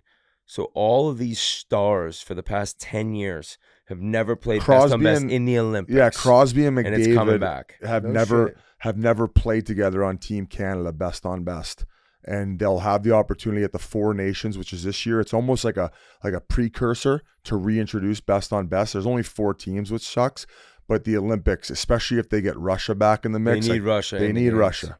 I don't give a Hockey fuck. gold medal, if they- best on that'd be best. so I don't hype. care if they're Yeah. cheating. I don't care if they're shoving needles up their arse. Put them in the Olympics. You just need them If there. you win a best on best Olympic gold medal and like Russia's best team isn't in there, it's a little bit of an asterisk. Where's Russia rank? Are they They're number 3? always a Top 4? top 4, Yeah. top Give me- 5. so just give me the top 5 real quick. So it's Canada, America, Russia, Canada, Sweden, Finland, Russia. Canada, Sweden, Finland, Russia, America. US. And then U.S. Those are the top 5. Fuck off, Fez. What do you mean? Oh, I thought you were saying the U.S. was 5th. No, not in that Yeah. order. Those are the 5. No, Yeah, absolutely yeah, yeah. not. But Czech Republic's very good. Slovakia is getting better. Austria has some players. Germany's getting better Germany, players. yeah. There's Norway has a couple Denmark's players. okay. Denmark has a couple players. So it's growing. Now, it's never going to be in South America. It's never going to be in Africa. Yeah. It's never going to be like soccer. I mean, Yeah. football's kind of similar. You're actually mostly North America, right? We're pretty much Hockey's a America. global game, but there are some areas that'll just never have it. Yeah, I wonder why the money's not bigger in hockey if it's because it is more global. Because and the NHL is the number one- TV, it's not It's amazing not on TV. transferable exactly like the NFL. Yeah, But it's going up. It's but going. you have more people. You have It's more going. people all over the world putting a game on as The- opposed to. Amazon's going to end up picking it up full time, I'd imagine. Like we have Sportsnet in Canada, we have TSN in Canada, TNT, ESPN, and who knows, maybe there's eventually another American network that does. It's Gary Bettman and the NHL is doing a better job of it, giving it exposure. So I think revenues are going to continue to soar, and I think the league is in the best place it's ever been, and you're going to see growth everywhere, I think exponentially in the United States in the next 10, 15 years. And I think that there's a strong chance that they end up taking over as the top hockey nation, although it might not be the most popular sport in the country. Canadians might scald me for saying that, but it comes down to population, resources. The university programs are getting better. They're, I think, opening up. Anyway, I'm getting long-winded with it. U.S. is in good shape. I think that's a good pod. That was a great pod, boys. Great pod. We have to do this twisted question. We have to ask this twisted question. Pay the bills. Pay the bills. All right, pay the bills. Twisted tea. This is a twisted question. Twisted tea is a refreshing hard iced tea made with real brewed tea and 5% alcohol, full of flavor and very refreshing. Twisted tea goes down smooth. There is no carbonation, what makes it easy to drink all day long. Twisted tea feels fun and celebrates extreme fandom on game day. It's the perfect alcohol/beverage for game day, whether you're tailgating in a parking lot, watching at a bar, or watching with friends at home. Twisted tea is there to turn up your game day. Keep it twisted. Grab a refreshing twisted tea today. This twisted question comes from Mitch Carsley. We had a nice little video for us. Yeah, had a nice little video for us. Decked out in twisted tea. Obviously, if you're watching on YouTube, you'll be able to see and it. we've all had a long day. We'll get this. We'll nail this twisted real question. Quick. It's 10 o'clock. What's up, boys? It's Mitch. I'm here with your twisted question. We got 3 this week for you. Kind of pick your choosing, but we wanted to keep this segment going. And me stereotypically having the bad questions, I gotta deliver. So, first question: what sport is more physical, hockey or football? We got the Spittin Chiclet guys. We got you guys. Kind of pick your which one's more physical. The second one: who would you rather fight on ice? Mike Tyson, who can skate, or a mountain lion that has never been on ice before, but you know they're scrappy? Final question, and I think this might be the best one: are there more eyes or are there more legs in the world? And this includes animals. Which one do you think there are more of? Those are your twisted questions for this week. First question is, what do you think is more physical? Football is way more physical. Hockey or football? Football is way All more right, physical. settled. 82 games, more of a grind in a sense, but yes, football. Boom. Yeah. I think we're all in consensus there. Yep. Next one, Mike Tyson that can skate or fight a cougar that has never been on ice before. I would like to. I'd choose the cougar. Sounds crazy, but hopefully he keeps slipping on ice. Like if you tight turn, maybe at some point he wears you down. But if Tyson can fly and catch you, he's gonna kill you. Well, I guess you could just kind of keep skating away from the. It's a mountain lion. Yeah, I guess so. Just keep fucking juking it, like it'll tire it out and eventually kind of quit. Yeah. And you can start using them skates as weapons too. Eventually, that's a That's mountain true. lion. That's Anything true. goes. That's true. I take the mountain lion as well. Yeah. And then what was the third question? Third one, Eyes. Yeah, I mean, are there more eyes or legs? Includes animals. I know. I was thinking eyes too. Insects, because they have legs and eyes. Yeah, but I think. Yeah, because flies got shitloads of eyes, huh? There's a seems lot like, of yeah. I think More there's eyes, bro. insect- More Bees eyes. got a shitload of Insects have a lot eyes. of I was eyes, sitting and they there have What's the legs answer? too. Yeah, it's eyes. We have to pick. It's got to be eyes. Eyes. Eyes. Consensus all around, boys. I hope you enjoyed Great this podcast. episode. A lot Thank of you, different guys. We were subjects. everywhere. Thank you guys. Please check out Spittin Chiclets podcast. They fight GMs every single week verbally. Have a great day. Big hugs, tiny kisses. Subscribe, rate 5 stars. Love you.